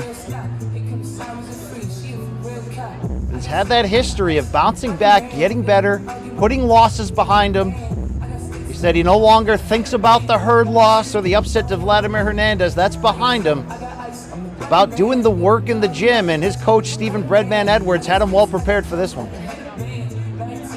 He was clearly the slicker of the two, the much more varied offense. He was able to absorb pressure for the most of the time. He was able to switch angles. The body work, again, I'm going to go back to it, was really quite phenomenal. Ladies and gentlemen, after 8 Let's see how the judges got boxing, we go to the judges' scorecards. Judge Gary Ritter sees it 80-71, and judges John Mariano and Brian Cosgrove both see it 79-72. All three in agreement for your winner by unanimous decision, Julian J. Rock Williams.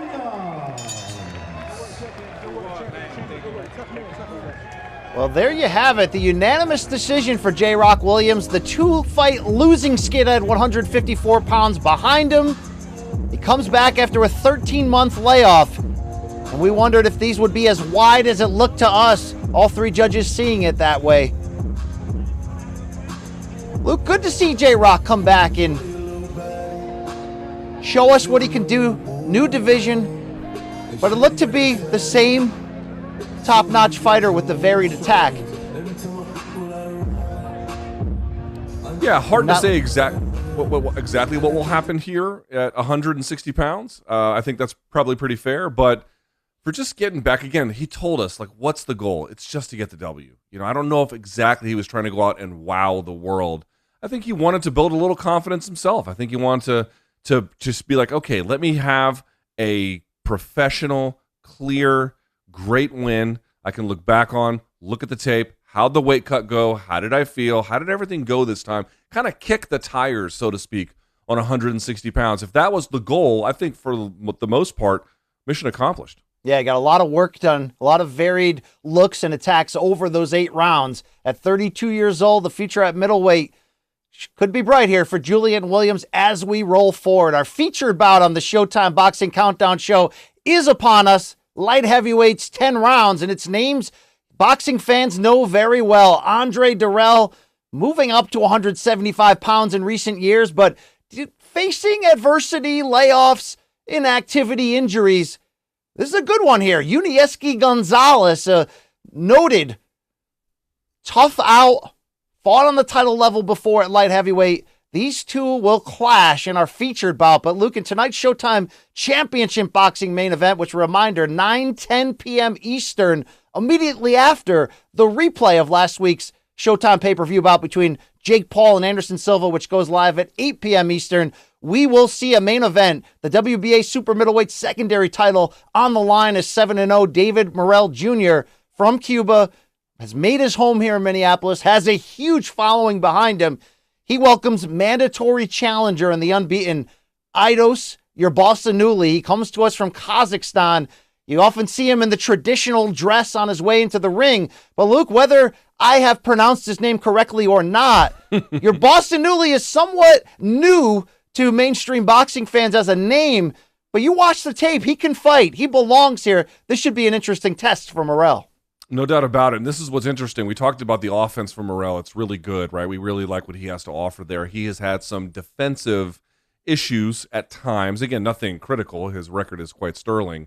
But Yerbossynuly is very defensively sound, relatively speaking, certainly in this particular case. So it'll be interesting to see, can a guy like Morrell, what is he going to do to break through a guy who doesn't make a ton of overcommitment errors, doesn't make a ton of poor punch selections for various openings? Not as necessarily dynamic and flashy in other ways, but again, very defensively sound. It's a tough nut to crack. We're going to see how Morrell is going to try to do that here tonight. Yerbossynuly turned pro in 2015, did have a pair of pro fights on American soil in 2017, but this is his first time back in the States. You mentioned both that fought Lennox Allen. For Yerbossynuly, that came in September of 2021, a 10th round knockout in his native Kazakhstan to secure the mandatory position for tonight. But when we look at what is at stake here for the winner, Luke, in this secondary title bout, David Morrell Jr. is certainly a bright prospect, 7-0, just 20 years old, only he's not a prospect. He's got a world title here. And when we look at the larger picture, Canelo Alvarez, your undisputed champion. First time in this division, all 4 belts around the waist of one man. He did that by stopping Caleb Plant late last year. But since then, he's moved up to light heavyweight. We saw him lose to Dmitry Bivol. We saw him follow that up by defending his 4-pack of titles against Gennady Golovkin in their trilogy. But he could be out with an injury until midway, maybe even later of next year. When we look at the landscape at 168 and the recently announced for early 2023, we don't have a specific date yet, but it's expected that an interim title in the WBC will be put on the line between former champion Caleb Plant and another former champion in Unbeaten David Benavidez. Luke, I got to get your thoughts on this particular matchup in terms of Plant Benavidez and what's happening in the larger picture right now at 168. Well, just on this matchup alone, I mean, I'm not in any position to police what is or isn't boxing fandom, but I would just say if you're a boxing fan, I find it impossible to dislike this contest. I don't know what would be the argument. I mean, first of all, just the rivalry itself, and it's often dramatically overplayed, as like old boxing fans really know, but these two guys legitimately cannot stand one another, and that by itself wouldn't necessarily be the reason to watch, except how about Caleb Plant? By the way, we're about to watch Andre Durrell, his brother, got sent to the land of wind and ghost by Caleb Plant recently, and then they had the whole Gravedigger controversy. But the point being is, yes, he lost to Canelo, but he kind of pushed Canelo at times, or at least made it difficult for him, I should say, with his defensive slickness. He's got a great style. That was a great win he had, obviously, recently against the brother of Andre Durrell in Anthony. And more to the point, David Benavidez has been looking for a breakout fight against a big-name opponent, an action fighter, come forward, fast hands, good combinations, although the Porky Medina fight would certainly stand out in your mind, and 2 young guys, not a lot of damage. So you have rivalry, you have stakes, you have contendership, you have a clash of styles, you have beef between them. Seriously, what is there not to like about this other than we don't have a date yet fully firmed on, or firmly in stone on the calendar? This is an awesome fight. And I guess, BC, one more point about this, about Canelo sort of reigning over the weight class. He's going to be gone for a while. These are much younger guys than Canelo, right? Let's see what happens here with this division. Let's see how much better Caleb Plant can get. And by the way, there's a lot of folks who think that David Benavidez is the guy to beat Canelo. Let's say he goes up there and beats Caleb Plant. The pressure to make that fight is going to be pretty significant thereafter. Love this contest. Love what it sets up. Can't lose with this one. Yeah, you love when the best fight the best, which is always a big theme in boxing, for better or sometimes for worse, as we know the drama going on right now involving Errol Spence and Terrence Crawford. But in this division of 168 pounds, we don't really know. Will Canelo be stripped? Will there be interim titles in all 4 sanctioning bodies? There's a lot up in the air, just like will Canelo come back in this division or maybe try to chase a rematch with Bivol? Canelo is obviously his own man, former pound-for-pound king, the biggest star in the sport. He can go to any network, any promoter, any weight class, and really demand what he wants. And by the way, he has earned that. But in the interim, as he sits out and heals, boy, Plant Benavidez might be the boogeyman of this division. Jermall Charlo could be moving up to this weight class for all we know, the unbeaten champion at middleweight with the WBC strap. And let's not forget about David Morrell Jr. It's rare. We've seen it with Vasily Lomachenko coming out of the amateurs and going right into the pros and looking for the smoke. That has been the journey for David Morrell. He's looked good, as you mentioned, sometimes flashes of greatness, but this should be a tough out for him against Yerbossynuly. And like we said, the winner advances to some interesting propositions moving forward. We've already heard Morrell call out everybody from Canelo to Benavidez pretty consistently. And he's also predicted a knockout tonight of Yerbossynuly. So a lot to look forward to in that division. But Luke, somebody who has been a big player in this 168-pound division for a long time is the brother of former 2-time champion Anthony Durrell. It's Andre Durrell. He won a medal at the 2004 Athens Olympics. Gosh, he was in the SHOWTIME Super 6 Boxing Classic tournament more than a decade ago. But at age 39, Andre Durrell is back. And our SHOWTIME Boxing Countdown featured bout here against Yunieski Gonzalez. Luke, we talked to Andre Durrell A lot to like in his perspective about what's potentially left for him in this game and what he's learned from all that time away and the defeats that he's had. He's got a really great attitude. Can't overstate that enough. Here you see them in the ring. I got to tell you, BC, I found him expressing gratitude for the opportunity to be here, belief still that even at his advanced age, something is possible. So you combine optimism, self-belief, hard work, veteran savvy, a lot to like when what he told us. We'll see if he can get it done. 10 rounds, light heavyweights, our featured bout, Andre Durrell in the white gloves, 39 years old from Flint, Michigan, now fights out of South Florida. And Unieski Gonzalez in the red gloves, Cuban-born, 37 years old, was knocked out by Gilberto Ramirez in his last outing, but he still believes that there's a path to a world title for him. All of his losses have come against elite foes. And we could see a bull and matador matchup here between the slick boxing Durrell and the rugged Gonzalez in round one. Yeah, and again, southpaw orthodox. Pay attention to any potential clashes of head. Pay attention to lead hand fighting. Pay attention to lead outside foot or lead inside, depending on what they want, foot position. Quick jabs from Durrell, who's always been known for that hand speed, that IQ, technical ability. But Luke, 6 fights in 7 years, Durrell. He said, look, it's been injuries. It's also been trouble finding big fights like this opportunity right there. But he's getting into motivational speaking on the side. And like we mentioned, he could not be in a better headspace as Gonzalez closes the distance and lands a right hand along the ropes. Durrell rolling with it a little bit to take the sting off, but certainly pressure being applied by Gonzalez. There he is again. These are nice shots. With a right hand, a couple of uppercuts on the inside, a good in-fighter. And he knows his path to victory, meaning Gonzalez, is through being rugged, looking to push that pace. Specifically, we asked him whether he thinks he can break the will of Andre Durrell. And he said he doesn't believe Durrell has the same emotional toughness as him, so we'll see if he can continue to pound away on the inside. It's going to be up to this referee to keep this clean. Yeah, I'm already surprised that Durrell is fighting him this close, this early into the contest. Again, fighting him this close at times would make sense. We're still just past 2 minutes into the first round. Man, I got to tell you, Gonzalez is kind of all over him. Gonzalez letting his hands go inside. Dave Smith is your third man in the ring here. Big power shots from Gonzalez as he has Durrell along the ropes. Yeah, I got to tell you, Gonzalez right away letting it go.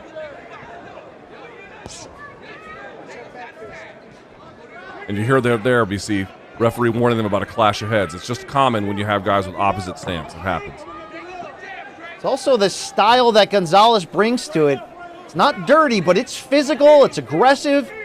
He's going to plow forward and look to land shots, and if he misses, he's going to land something. But as Durrell you can see, Luke, good left hand from Durrell, who's going to have to fight out of certain situations. Yeah, here he is along the ropes. He's got some good movement. That was good to lean back, circle through, clinch, force the referee separation. But Gonzalez is all over him. This could be interesting as the rounds go by. 1 round in the books, 10 rounds light heavyweights. Let's look back at the pressure shown by Gonzalez in this opening round. Yeah, double jab attempt there from Durrell gets intercepted and essentially split by the timing of Gonzalez. And there you see him again. We talked about in the last fight, BC. Look at the lead left hand. How is it controlling posture? How is it pushing and turning an opponent? The very best fighters. I did a whole breakdown on this, by the way, for Morning Combat, our Showtime podcast. YouTube.com/Morning Combat on how Errol Spence is super gifted at that kind of a thing. Not necessarily saying that we're seeing Errol Spence here tonight. That's not my point. But he is the master, I should say, of that particular kind of manipulation. Expect the pressure could continue here from Gonzalez. If the words he spoke to us this week are any indication, he said there's a Cuban saying that was translated us to English that essentially says if the potatoes get hot, you have to step up to them. And he's used that saying as a way to say he believes he can break the backbone of Durrell through pressure, through physicality, and get the upper hand. It's really going to be up to Durrell, not only with that jab, but to find a home, for that left hand to keep Gonzalez honest. Good pressure early once again from the Cuban fighter. Yeah, I got to say, if this fight goes the distance, is he going to fade down the stretch? You wonder, given the pace that he's putting on, the amount of volume he's trying to throw. A fair amount of it, by the way, getting blocked. Some of it obviously getting through as well. But a high intensity to start this contest. Make no mistake. Quick, clean jabs from Andre Dirrell. For sure. Those look nice. He's the older brother of the former two-time super middleweight title holder, Anthony Dirrell, the dog, who, as we referenced, was knocked out by Caleb Plant in the co-main event of Deontay Wilder's pay-per-view comeback. Luke, it was a controversial post-fight celebration from Caleb doing the gravedigger on Andre's brother, but Andre, somewhat surprisingly, told us, look, my brother talked a lot of trash leading in. Members of my family didn't like what Plant did, but I can understand what he did. And that was somewhat refreshing to hear, knowing the emotions that tie into this game. Yeah, wasn't exactly thrilled with it, but he was like, dude, my brother talked a lot of trash. Like, what do you... This is people are going to do that kind of thing in these circumstances. He's right.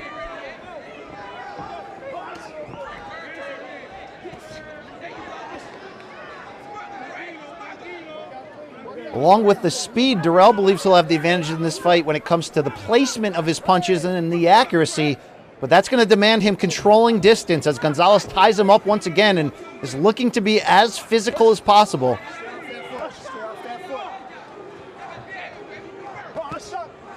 Luke, are you sensing a Flintstones vibe from Dirrell's trunks here? Yeah, that was my initial read, but I never know anymore.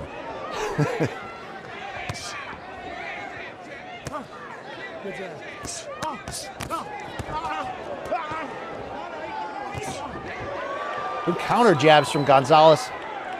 Nice left hand from Dirrell, but the flurries, a lot of them aren't getting through, which is why you can't overly say that they're super dominant. Some of it certainly is. But you got to wonder, A, how much of it is landing, and B, how scalable of that is the strategy over the course of a 10-round fight.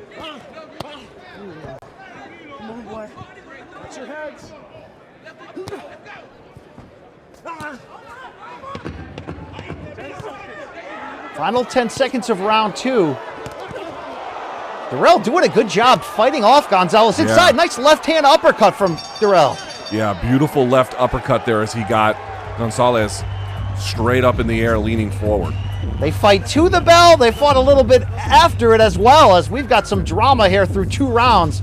Our light heavyweight featured bout here on the Showtime Boxing Countdown Show. Brian Campbell alongside Luke Thomas with you, leading you up to the 9:10 p.m. Eastern start of tonight's Showtime Championship Boxing tripleheader from the Armory in Minneapolis. 2 rounds in the books, Luke Thomas, and as much as Gonzalez is looking to put on the pressure, Dirrell did a much better job this frame, throwing the power shots and digging in to keep him honest. Yeah, but that left hand caught him, and he was able to follow up. These blitzes he's able to get off a shot where he splits the timing of Dirrell are giving Dirrell problems here. Even if he's just defensive, he really has to cover, turn, pivot, clinch. They're creating problems, but there you see a nice response. Inside fighting from Dirrell. That left uppercut, we just saw it there again. Beautiful. Another hard left as well. So he's game. He's game. Morrell is going to have to prove, as he did at the end of round 2, that he can fight in spots, but you don't want to stand and trade with Gonzalez for too long as we begin round 3. Plenty at stake from the standpoint of advancing on and continuing the journey into the title picture in the rankings at 175 pounds. Dirrell, 39 years of age. Gonzalez, 37.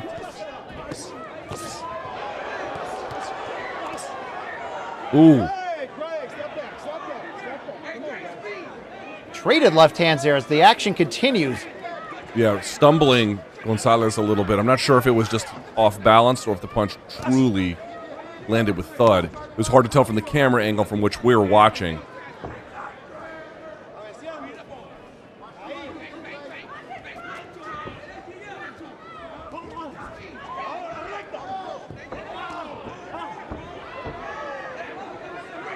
The right hand to the body from Gonzalez. Yeah, sorry about that, BC. A lot of pressure to get Dirrell against the ropes.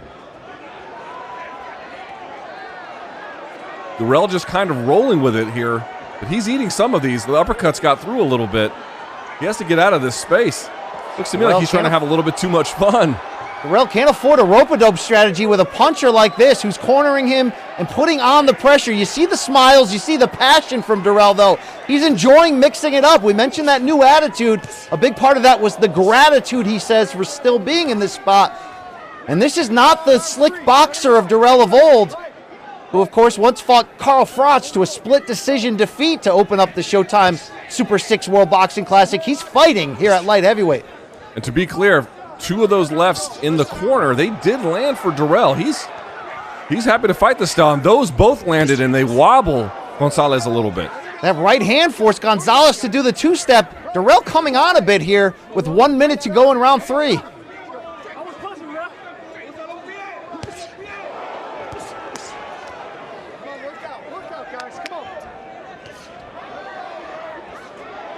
You can see the swelling, though, around the right eye. Excuse me, BC, around the right eye of Durrell. You can begin to see the swelling and the marking up. Gonzalez is getting through.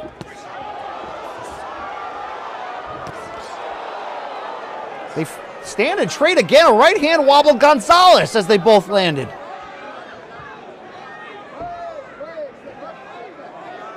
It looks to me like Durrell's hand speed might be giving Gonzalez, who's a little flat-footed, some problems. You mix that with the accuracy, as he said, his punch placement has been on point. Boy, 2 home run left hands, or a third almost, from Durrell. He's throwing those punches like he's trying to throw someone out who's stealing home from center field. Look at the body language from Durrell. To close the round 3, leaning back on the ropes. Seems like he's having a good time, even with the danger ever so present from Gonzalez. But twice in that 3rd round, it appeared that Durrell wobbled him. Again, when you have guys opposite stance, see who gets the benefit of countering the other guy's cross when they're fully committed with their hips turned over.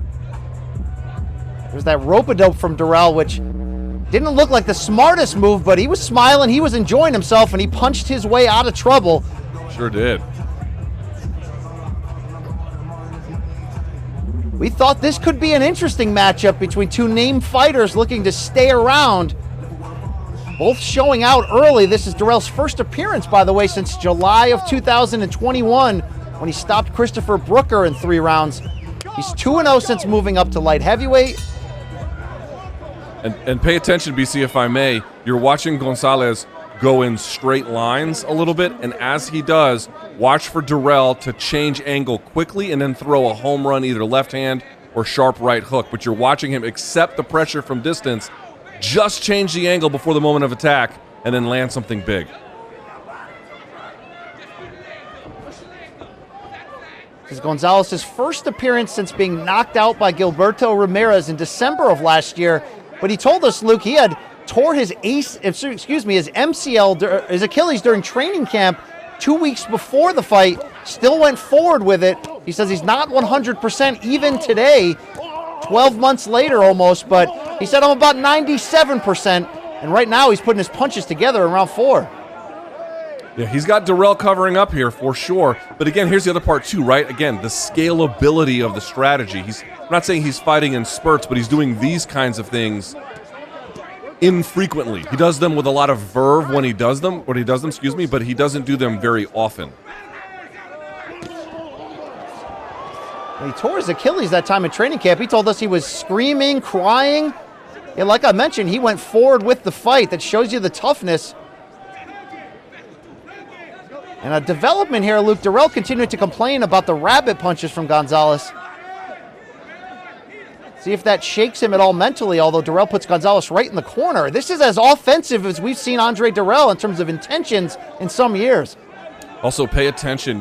He's trying to keep, which obviously makes sense, but he's trying to keep, when Gonzalez has his back up against the ropes, he's trying to keep him square, right? He's trying to keep him square and then change the inside angle of attack for the left hand. Let's see if he can get it done.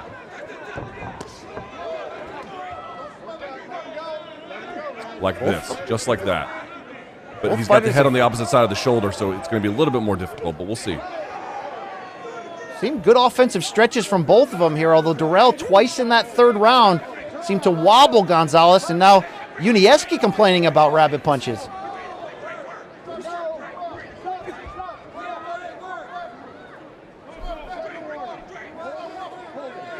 Ref getting a workout here. Dave Smith is the third man in the ring. And look, Andre Dirrell fights have a history of sometimes going wonky. We remember the disqualification victory over Arthur Abraham, the disqualification against Jose Uzcategui. Well, I got to say, just look at the way they're fighting. They're in close, which can obviously lead to rabbit punching, inadvertent or otherwise. And they're throwing hard punches from far away, which again can sometimes lead to scenarios like that. So they're occupying the two spaces that lead to the most of this. Good punching from Gonzalez with his back to the ropes here in the final 10 seconds. A fun finish to round 4. We got a little bit of drama here at the Armory in Minneapolis and our featured attraction on the Showtime Boxing Countdown Show. Certainly in that frame, it looked to me like Gonzalez doing a little bit more work, and that might pay the difference in terms of how the round was scored. You see right there, the unbeaten Aidos Yerbossynuly, 30 years old from Kazakhstan, the mandatory challenger for David Morrell's secondary WBA super middleweight world title, and there he is, 24 years old, from Cuba, but he's found a new home. He says, look, Minneapolis is as cold as they say it is. But inside the ring, he feels the love and the warmth from that Minneapolis fight crowd, as we mentioned, among the best in terms of U.S. fight cities in the country, and a new hotbed of sorts in the boxing game.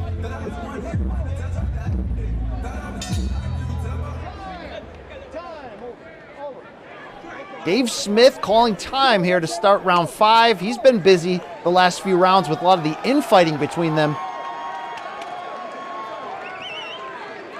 We clean up the corner of Andre Dirrell. Come on, let's go. Good, all the way back. Bucks.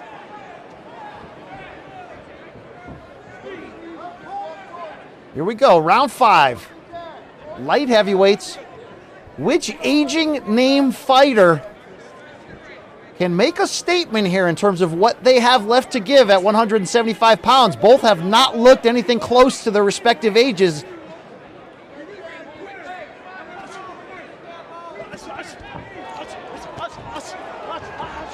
Ooh, great attack. Right to the body, left to the head. He caught Dirrell twice with that. You could tell he was setting up for it too, BC. He was leaning real hard on that back foot, waiting for a moment to leap out so he didn't get trapped in that space, and he timed it perfectly.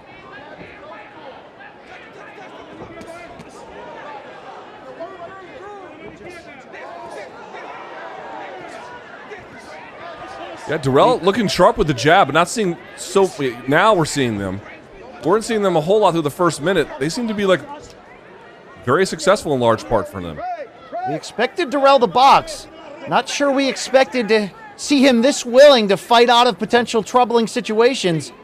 A few times he's even backed Gonzalez up to the ropes and been the instigator, as we've seen some compelling two-way action between them. But this is what Dirrell does best. Work from distance, use that speed, use that amateur pedigree.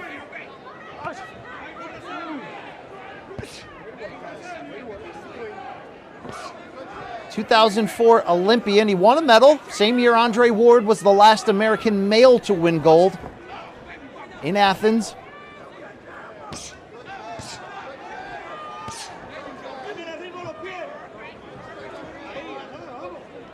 The jab pumping much better for Dirrell this round, and it's certainly stopping some of that forward pressure. Now here he gets going when he lets go of it, but through large portions of this round, when the jab's been cooking, it's been freezing a little bit, or certainly disciplining to some extent Gonzalez. We have to like Dirrell embracing the grind that it will take to keep Gonzalez off of him. Not overwhelmed by the pressure at all, though Unieski has been able to land cleanly with these clubbing power shots inside. See what I mean, though, about Gonzalez fighting a little bit in spurts? Right, he's been largely defensive almost the entire time this round. Not that he's been taking severe punishment exactly, but it's just that's not a very scalable approach. Oh, that uppercut could have taken his head off. It was just millimeters away. Great job. He slips to the inside, Dirrell does, then came up with the uppercut. Just couldn't quite get enough on it. And here he is blitzing. Good job by Dirrell to clinch and turn. Referee Dave Smith having trouble separating the two fighters, and Gonzalez lands a right hand on the break, and he will be warned, it seems, from Dave Smith. Yeah, that was definitely after the intervention. Unable to hear the bell there in real time, but that right hand coming just at the end of round 5. Let's look back on the action between these two light heavyweights. Oh, he did get through, excuse me. From the angle from which I'm watching, it looked like he didn't quite get it, but no. All credit there, excuse me, I apologize to Darrell. It was a beautiful setup, and it landed much better upon replay than I was able to tell in real time. Gonzalez was hot early with his pressure, backing Darrell up to the ropes. But after Darrell fell victim to a little bit of rope-a-dope in the corner and got tagged a bit in round 3, he was able to wobble Gonzalez twice in the closing minute. And even though the action has been two-way in the succeeding rounds, it's been Darrell who's gotten the better of it. Sometimes working from distance with the jab, other times on the inside going toe-to-toe with Gonzalez, but relying on that speed and technique. Also, the referee having a word for the corner of Gonzalez.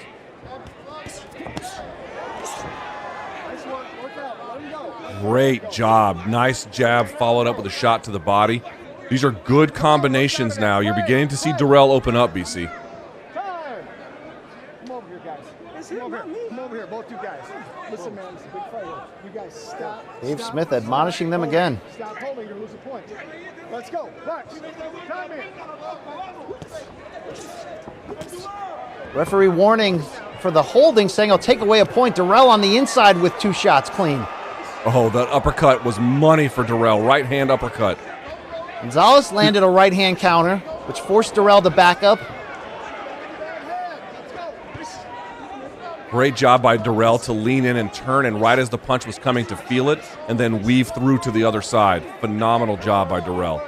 One thing Darrell's done a great job with is even when Gonzalez gets off clean, the body language of Darrell has been to come forward, make him pay for landing that shot, and now not allowing him to build any momentum.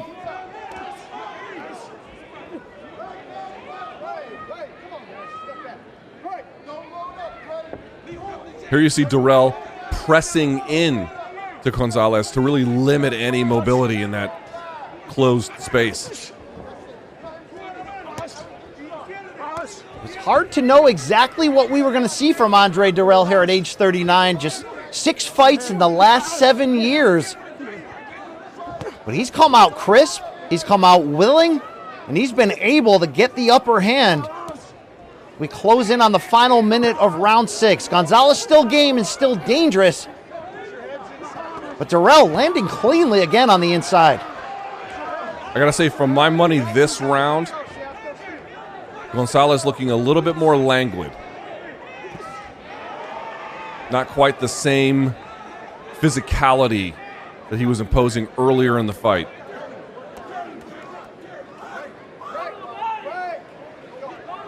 Luke, you asked Darrell how active he'd like to be with a victory tonight moving into the new year. He said, as active as possible. You like how he acknowledged that sometimes the boxing game, at his age, you can't always get what you want. He's been trying to get big fights, but if he scores a win over this version of Yunieski Gonzalez, that should be an eye-opener in terms of finding big opponents moving forward. Yeah, and he knows his time is limited as well. By the way, some stance switching now being employed by Darrell. Pay attention to that. Final 10 seconds of round 6.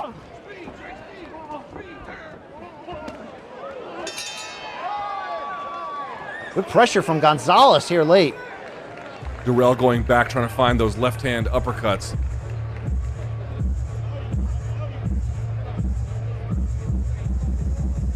Bit of an interesting 6 rounds. As we look back on the action, Darrell, the aggressor on the inside.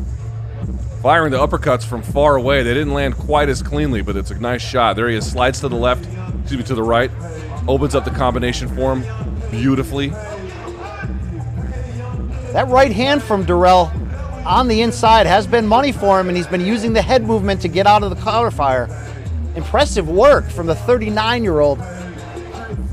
And in that last sequence they showed, it was good work there from Gonzalez, landing a little bit, pushing Darrell back, forcing him to roll with it, but a lot of it still getting through.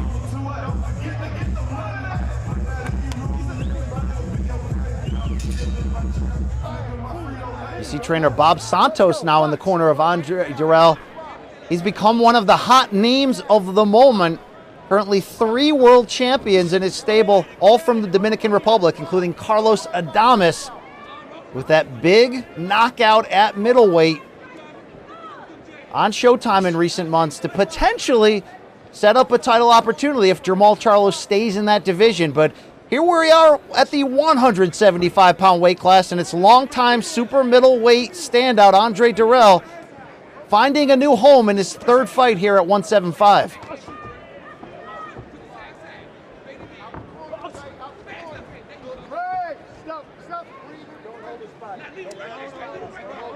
Good clinch and turn there to get out of the space.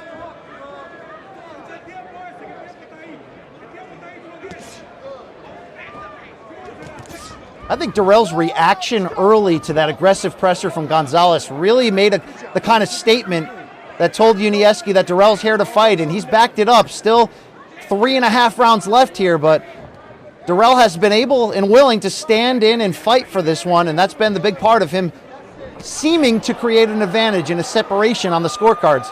Oh, he baited that entry. Gonzalez bid on it, and he ate a left hook for his efforts. Phenomenal shot from Dirrell.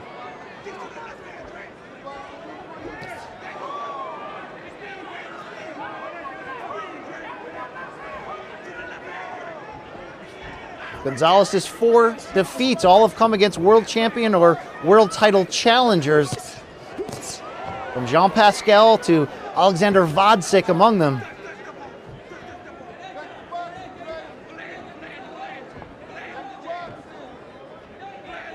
Of course, that Pascal fight, which was all action, was certainly disputed. Now Gonzalez, 37 years old. Can he find that spot, that punch, that moment that can turn the momentum in his favor? I was going to say, up until this point in this round, Dirrell was showing good ring generalship. Yeah, here's more of it. Turns the corner, reclaims center position. He's really staying, I think, in tune with his game, where it seems to me, BC, that Gonzalez's game is visibly slowed.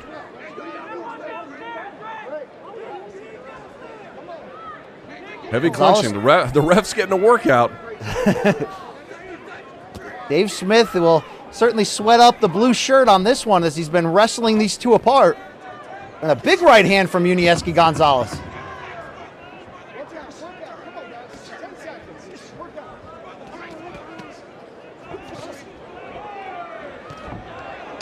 Oh, nice right hand there as well. Swelling continues under the right eye of Dirrell as the round comes to a close, but some life shown for sure from Unieski Gonzalez.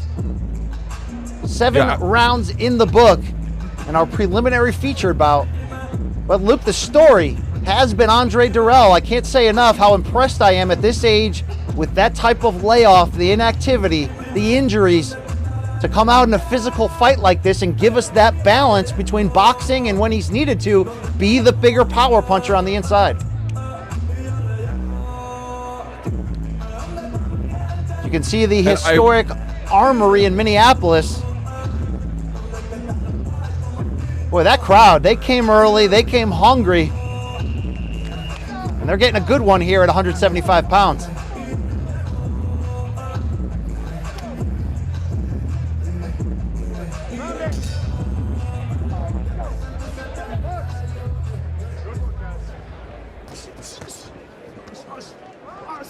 Round 8 underway, and Dirrell off early with the lead left cross.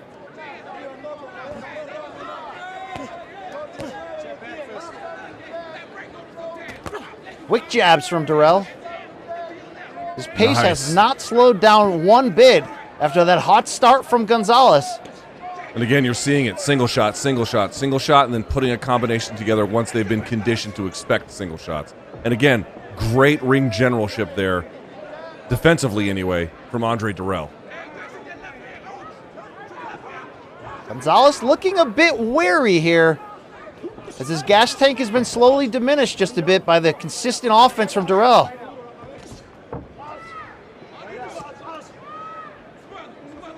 But right here, this has been the most surprising development. Dirrell being the aggressor, getting the advantage on the inside with the power shots. This is normally Gonzalez's territory.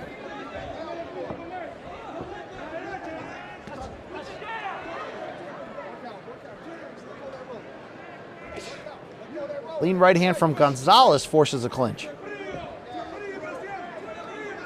Step on that foot. Of course, we are closing in on the start of tonight's Showtime Championship Boxing triple header. 9:10 p.m. in the East begins. If you don't have Showtime, now would be a good time to get it. How about 30 days free by going to Showtime.com right now?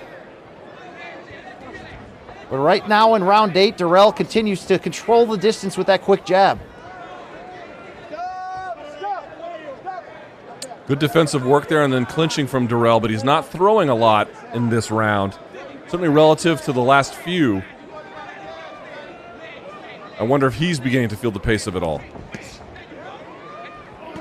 Durrell told us he has plans to retire within the next 2 years, but as of right now, he has found the fountain of youth in this one in his move up to light heavy. BC, I'm sorry to interrupt you. There's something I've noticed he's done a few times now. He is scoring on an initiated clinch break.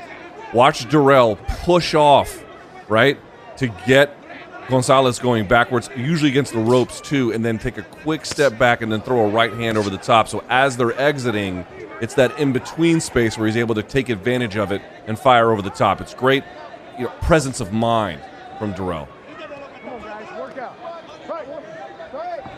There's been times Durrell has been pinned in the corner where you wondered whether the pressure could eventually get to him and maybe even break him, as Gonzalez predicted. But Durrell has had the answer, and Luke, his body language has been, almost a FU mindset in terms of how he's reacted to any success Gonzalez has had. Yeah, he's trying to ice him whenever he comes forward. He's trying to clinch him, to stall him out, just not letting him set himself into any kind of rhythm. Look back on the action in round 8, where once again, when things got hairy, Durrell was the aggressor, landing the uppercut with the left hand. So you see there the uppercut as he's intercepting pressure, the right hand over the top as he's creating openings by pushing him off into the clinch on that clinch break moment. Great job by Durrell.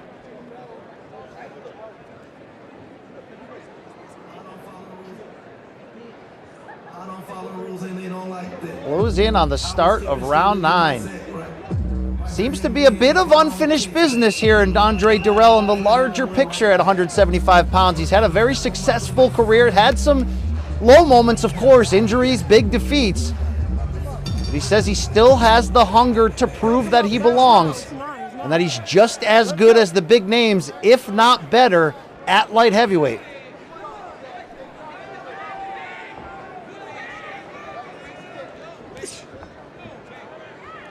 Luke Thomas, Brian Campbell, along with you here. Round 9 from the Armory in Minneapolis.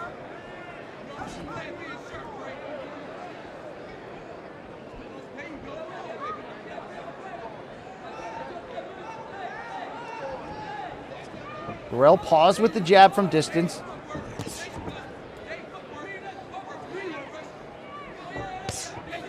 Leans in with left. Yeah, I was going to say, also leaning with the left to the body to break rhythm there, too.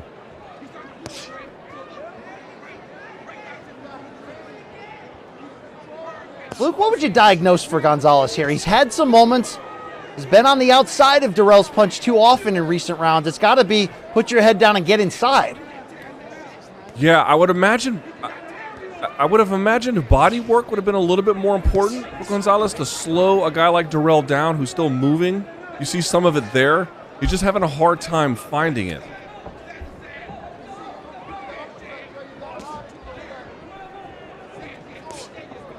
You see Durrell moving right out of the way with that right to the body, but it wasn't really set up with much, right? Look at the footwork, the consistency with the jab, the big smile from Durrell.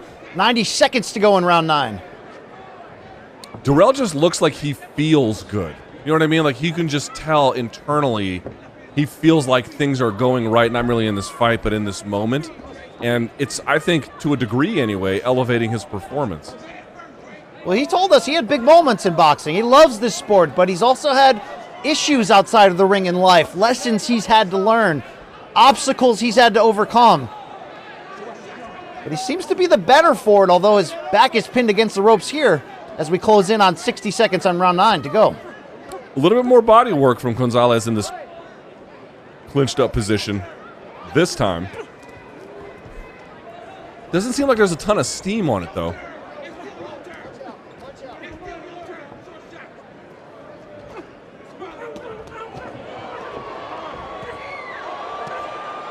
Wow, good punching from Durrell. Combinations with Gonzalez's back to the ropes. Big left cross.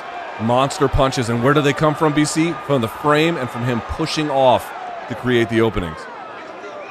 Durrell continues on the attack to force the clinch along the ropes.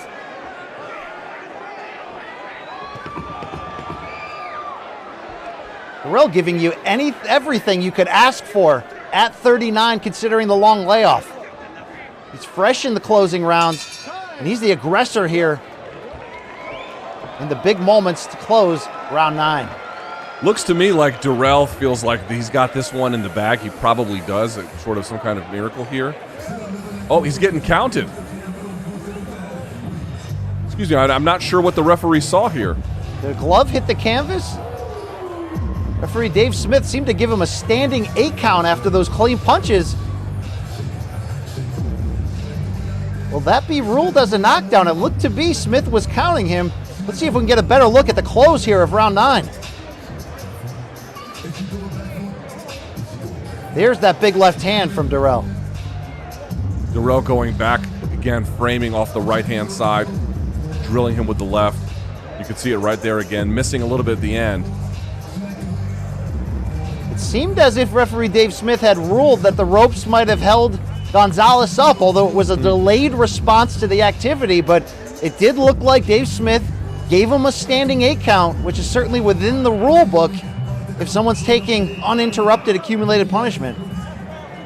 You just don't see that too often on the pro level. You certainly would normally see a fight stopped, although that moment would not necessitate it despite the success of Durrell.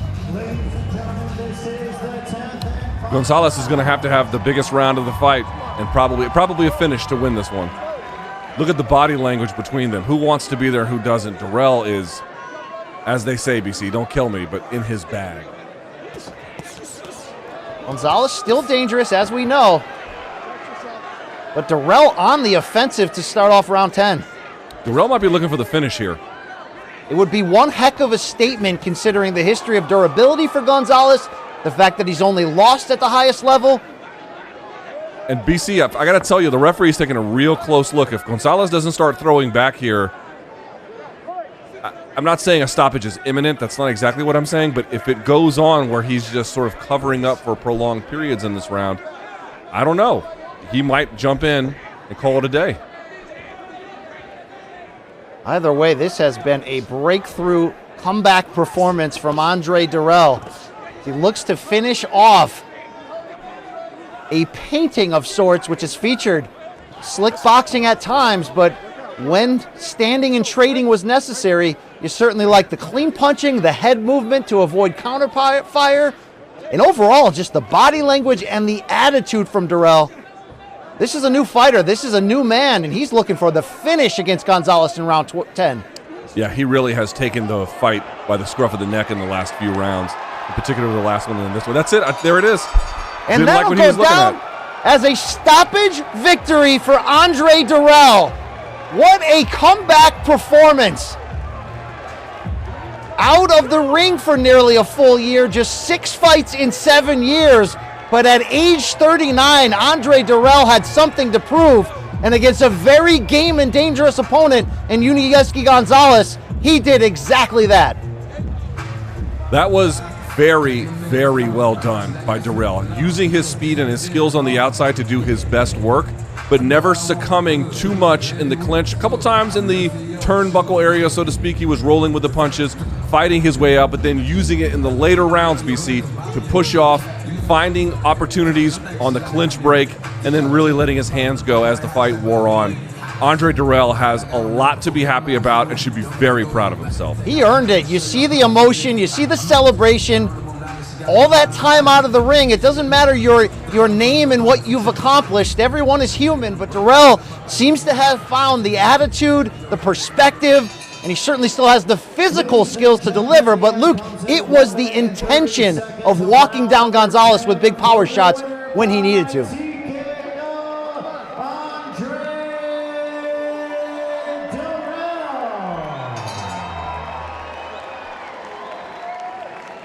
Like we said in the pre-fight meeting, Andre Dirrell had an infectious attitude. I think you would agree with that, BC. With optimism, gratitude, grit, determination, and just really, I think you would agree with this, right? We came away from that meeting being like, he's just not going to let this opportunity pass without really giving it a good, the old college try, without really pushing through. I think you saw that played out in real-world terms here tonight. Look, when an aging fighter looks to stay in there, stay relevant, make a comeback, as Dirrell did with the many layoffs in recent years, just 6 years and 7 fights, the biggest indicator of what they still have left is often the intention. Do they want to go through the hard moments, not just preparing for the fight, but in the fight? If Andre Dirrell, forget physically, if mentally he was not in the right position to win this fight, Gonzalez would have been the perfect candidate with that aggressive, physical style to wear him down and show him how badly he doesn't want it. But as much as you can say, look at the speed, look at the crispness of his punches, it was the intention. It was the mental mindset to want to stand in there, take Gonzalez's shots when he had to, but be able to swivel within danger to deliver the blows. And who would have guessed Andre Dirrell would come out here and stop somebody as game as Yunieski Gonzalez? This is a very big statement. And I got to say, look at the body language and the reaction of Gonzalez as soon as the referee stopped it. It wasn't like you saw a lot of complaining. It wasn't like you saw him being like, hey, I mean, a little bit at the initial beginning, but not really.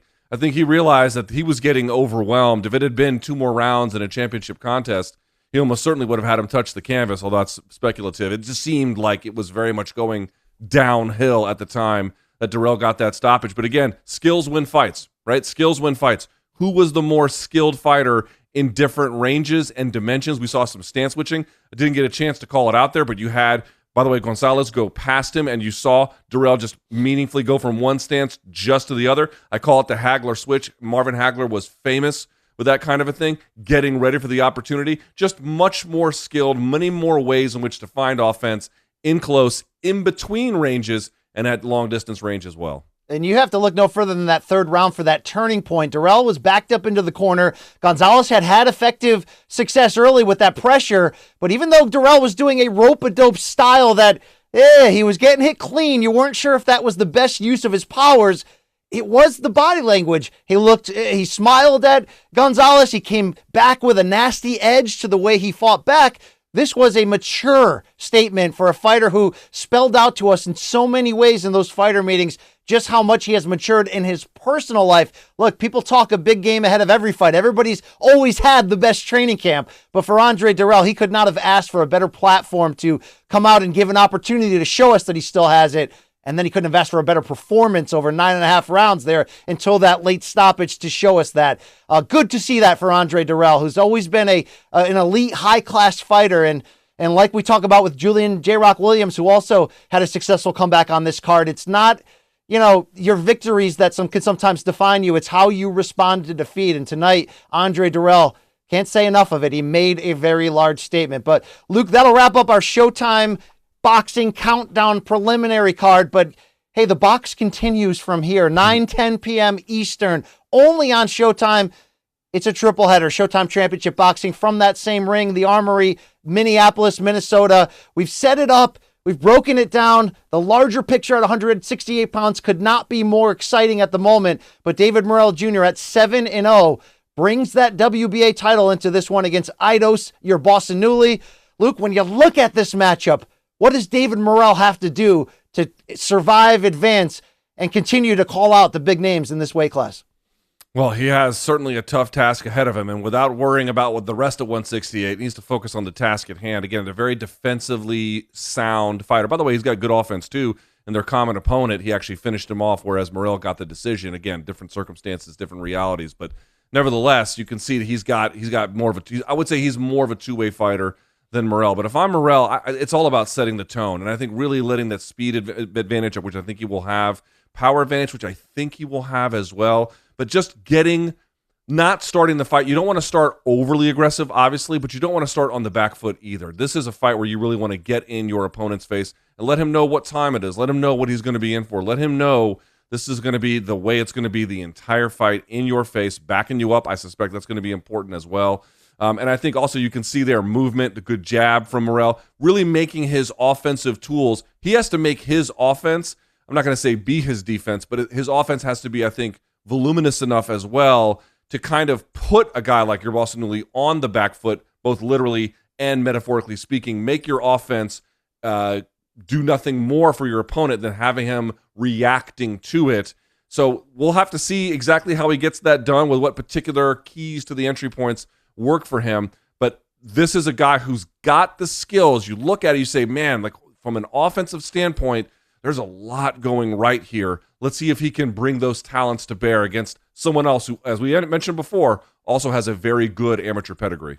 Aidos Yerbossynuly, 30 years old, from Kazakhstan, fresh off that 10th round knockout in his home country against Lennox Allen, the same fighter who, as you said, Morrell fought to the distance. This will be a very interesting matchup. A home field advantage, home court, if you will, for Morrell, even though he hails from Cuba. The 24-year-old as has been talked about a lot, has moved to Minneapolis, found a new home, his 4th straight fight tonight at the Armory, 5th in 8 pro fights overall.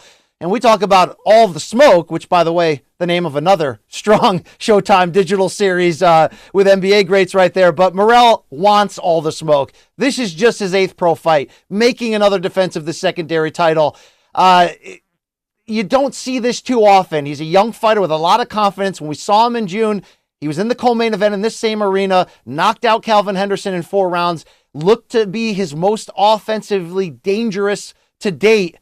Here's a fighter who's coming on, but this will be a tough test against Yerbossynuly. But 3 fights just around the corner, 9-10 p.m. Eastern start. We open with Fiodor, Czerkaszyn, Nathaniel Gallimore in a 10-round middleweight bout. Czerkaszyn had a breakthrough victory just a few months ago on the Showtime Boxing Countdown Prelim Series, now on the championship level. And in the co-main event, former junior middleweight unified champion Jeison Rosario making the official move up to middleweight, no longer going through what he called a weight cut that threatened his standing in the division. He's up there against late replacement Brian Mendoza, leading into that main event. But Luke Thomas, it has been a fun night of fights from the Armory. We saw a draw and a rematch of the draw that was largely inconclusive in the first bout between Kent Cruz and Enrico. But when you looked at the comeback wins for Julian Williams and an even larger statement here for Andre Dirrell, what stood out to you the most? Yeah, I think for J-Rock, this was a good, as you I think indicated before, it's just like a get-back performance, right? Get back in there, get your timing down, get some ring experience, new weight class, new weight cut. How did it feel? How did it look? What about the game plan? And I think in large part it was, as you indicated, not spectacular, but definitely something you can build off of from there. But for Dirrell, this was really, really great. And again, he doesn't have a lot of time left in the sport. He'll tell you that. The number next to his, or the number of his age, will tell you that. He really has to make use of whatever opportunity is there. And again, we want to point out something else. He was off for a long time as well, right? How is he going to look coming back this way? And I thought he looked like he hadn't missed a day. He looked like he had fought 3 months ago, knew exactly what the assignment was. A couple times had to deal with an opponent who was certainly very aggressive, managed it very well, and over time overwhelmed him. And I'm going to say it one more time. Skills win fights. And Dirrell showed he was the vastly more skilled fighter of the two. Congratulations to him.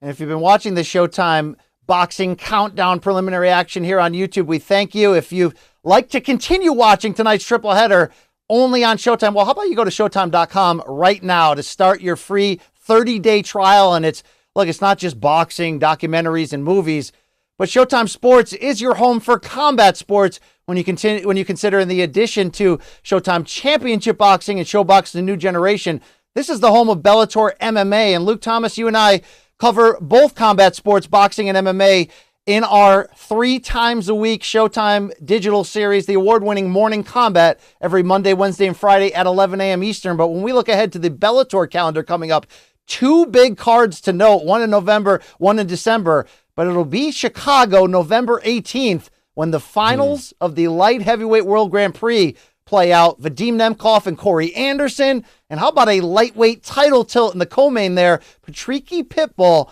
and Usman Nurmagomedov. Things are heating up in the Bellator calendar to come this fall and winter.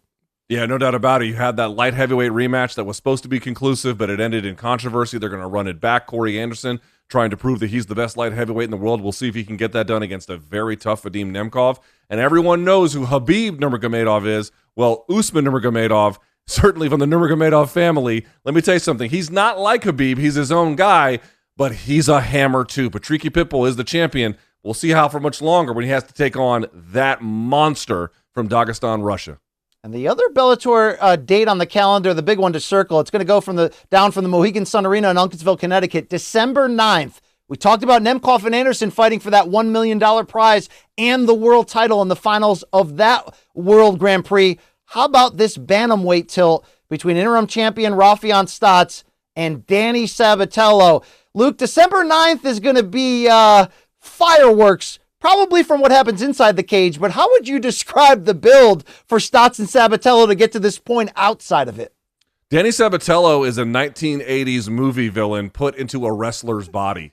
I don't know how else to really say it. The guy is just, he's every comic book, not comic book villain, but he's every kind of bad guy who bullies other teens in all the movies, except he bullies other fighters as well. Was a Division I wrestler out of Purdue University who made the national tournament a couple of times. This guy was a very, very high-level wrestler in college. Here he comes over to MMA, gets with a great team, an American top team, and he's a little bit, his striking hasn't really come along, but his ability to just dominate people in his preferred method of engaging the fight in MMA terms certainly has been a lot for people to handle. Raufeon Stots having to leave his team with Duke Rufus and relocate to sort of pursue this opportunity because his one-time teammate is actually the existing bantamweight champion, but he can wrestle Raufeon Stots. He can strike as well. Can he wrestle up to the standards of Sabatello? We shall find out. That'll be a semifinal matchup in the Bantamweight World Grand Prix. $1 million, of course, at stake, and the interim title because the full champion Sergio Pettis is currently injured at the moment. But the other semifinal matchup will be on that same December 9th card when Patchy Mix takes on Magomed Magomedov.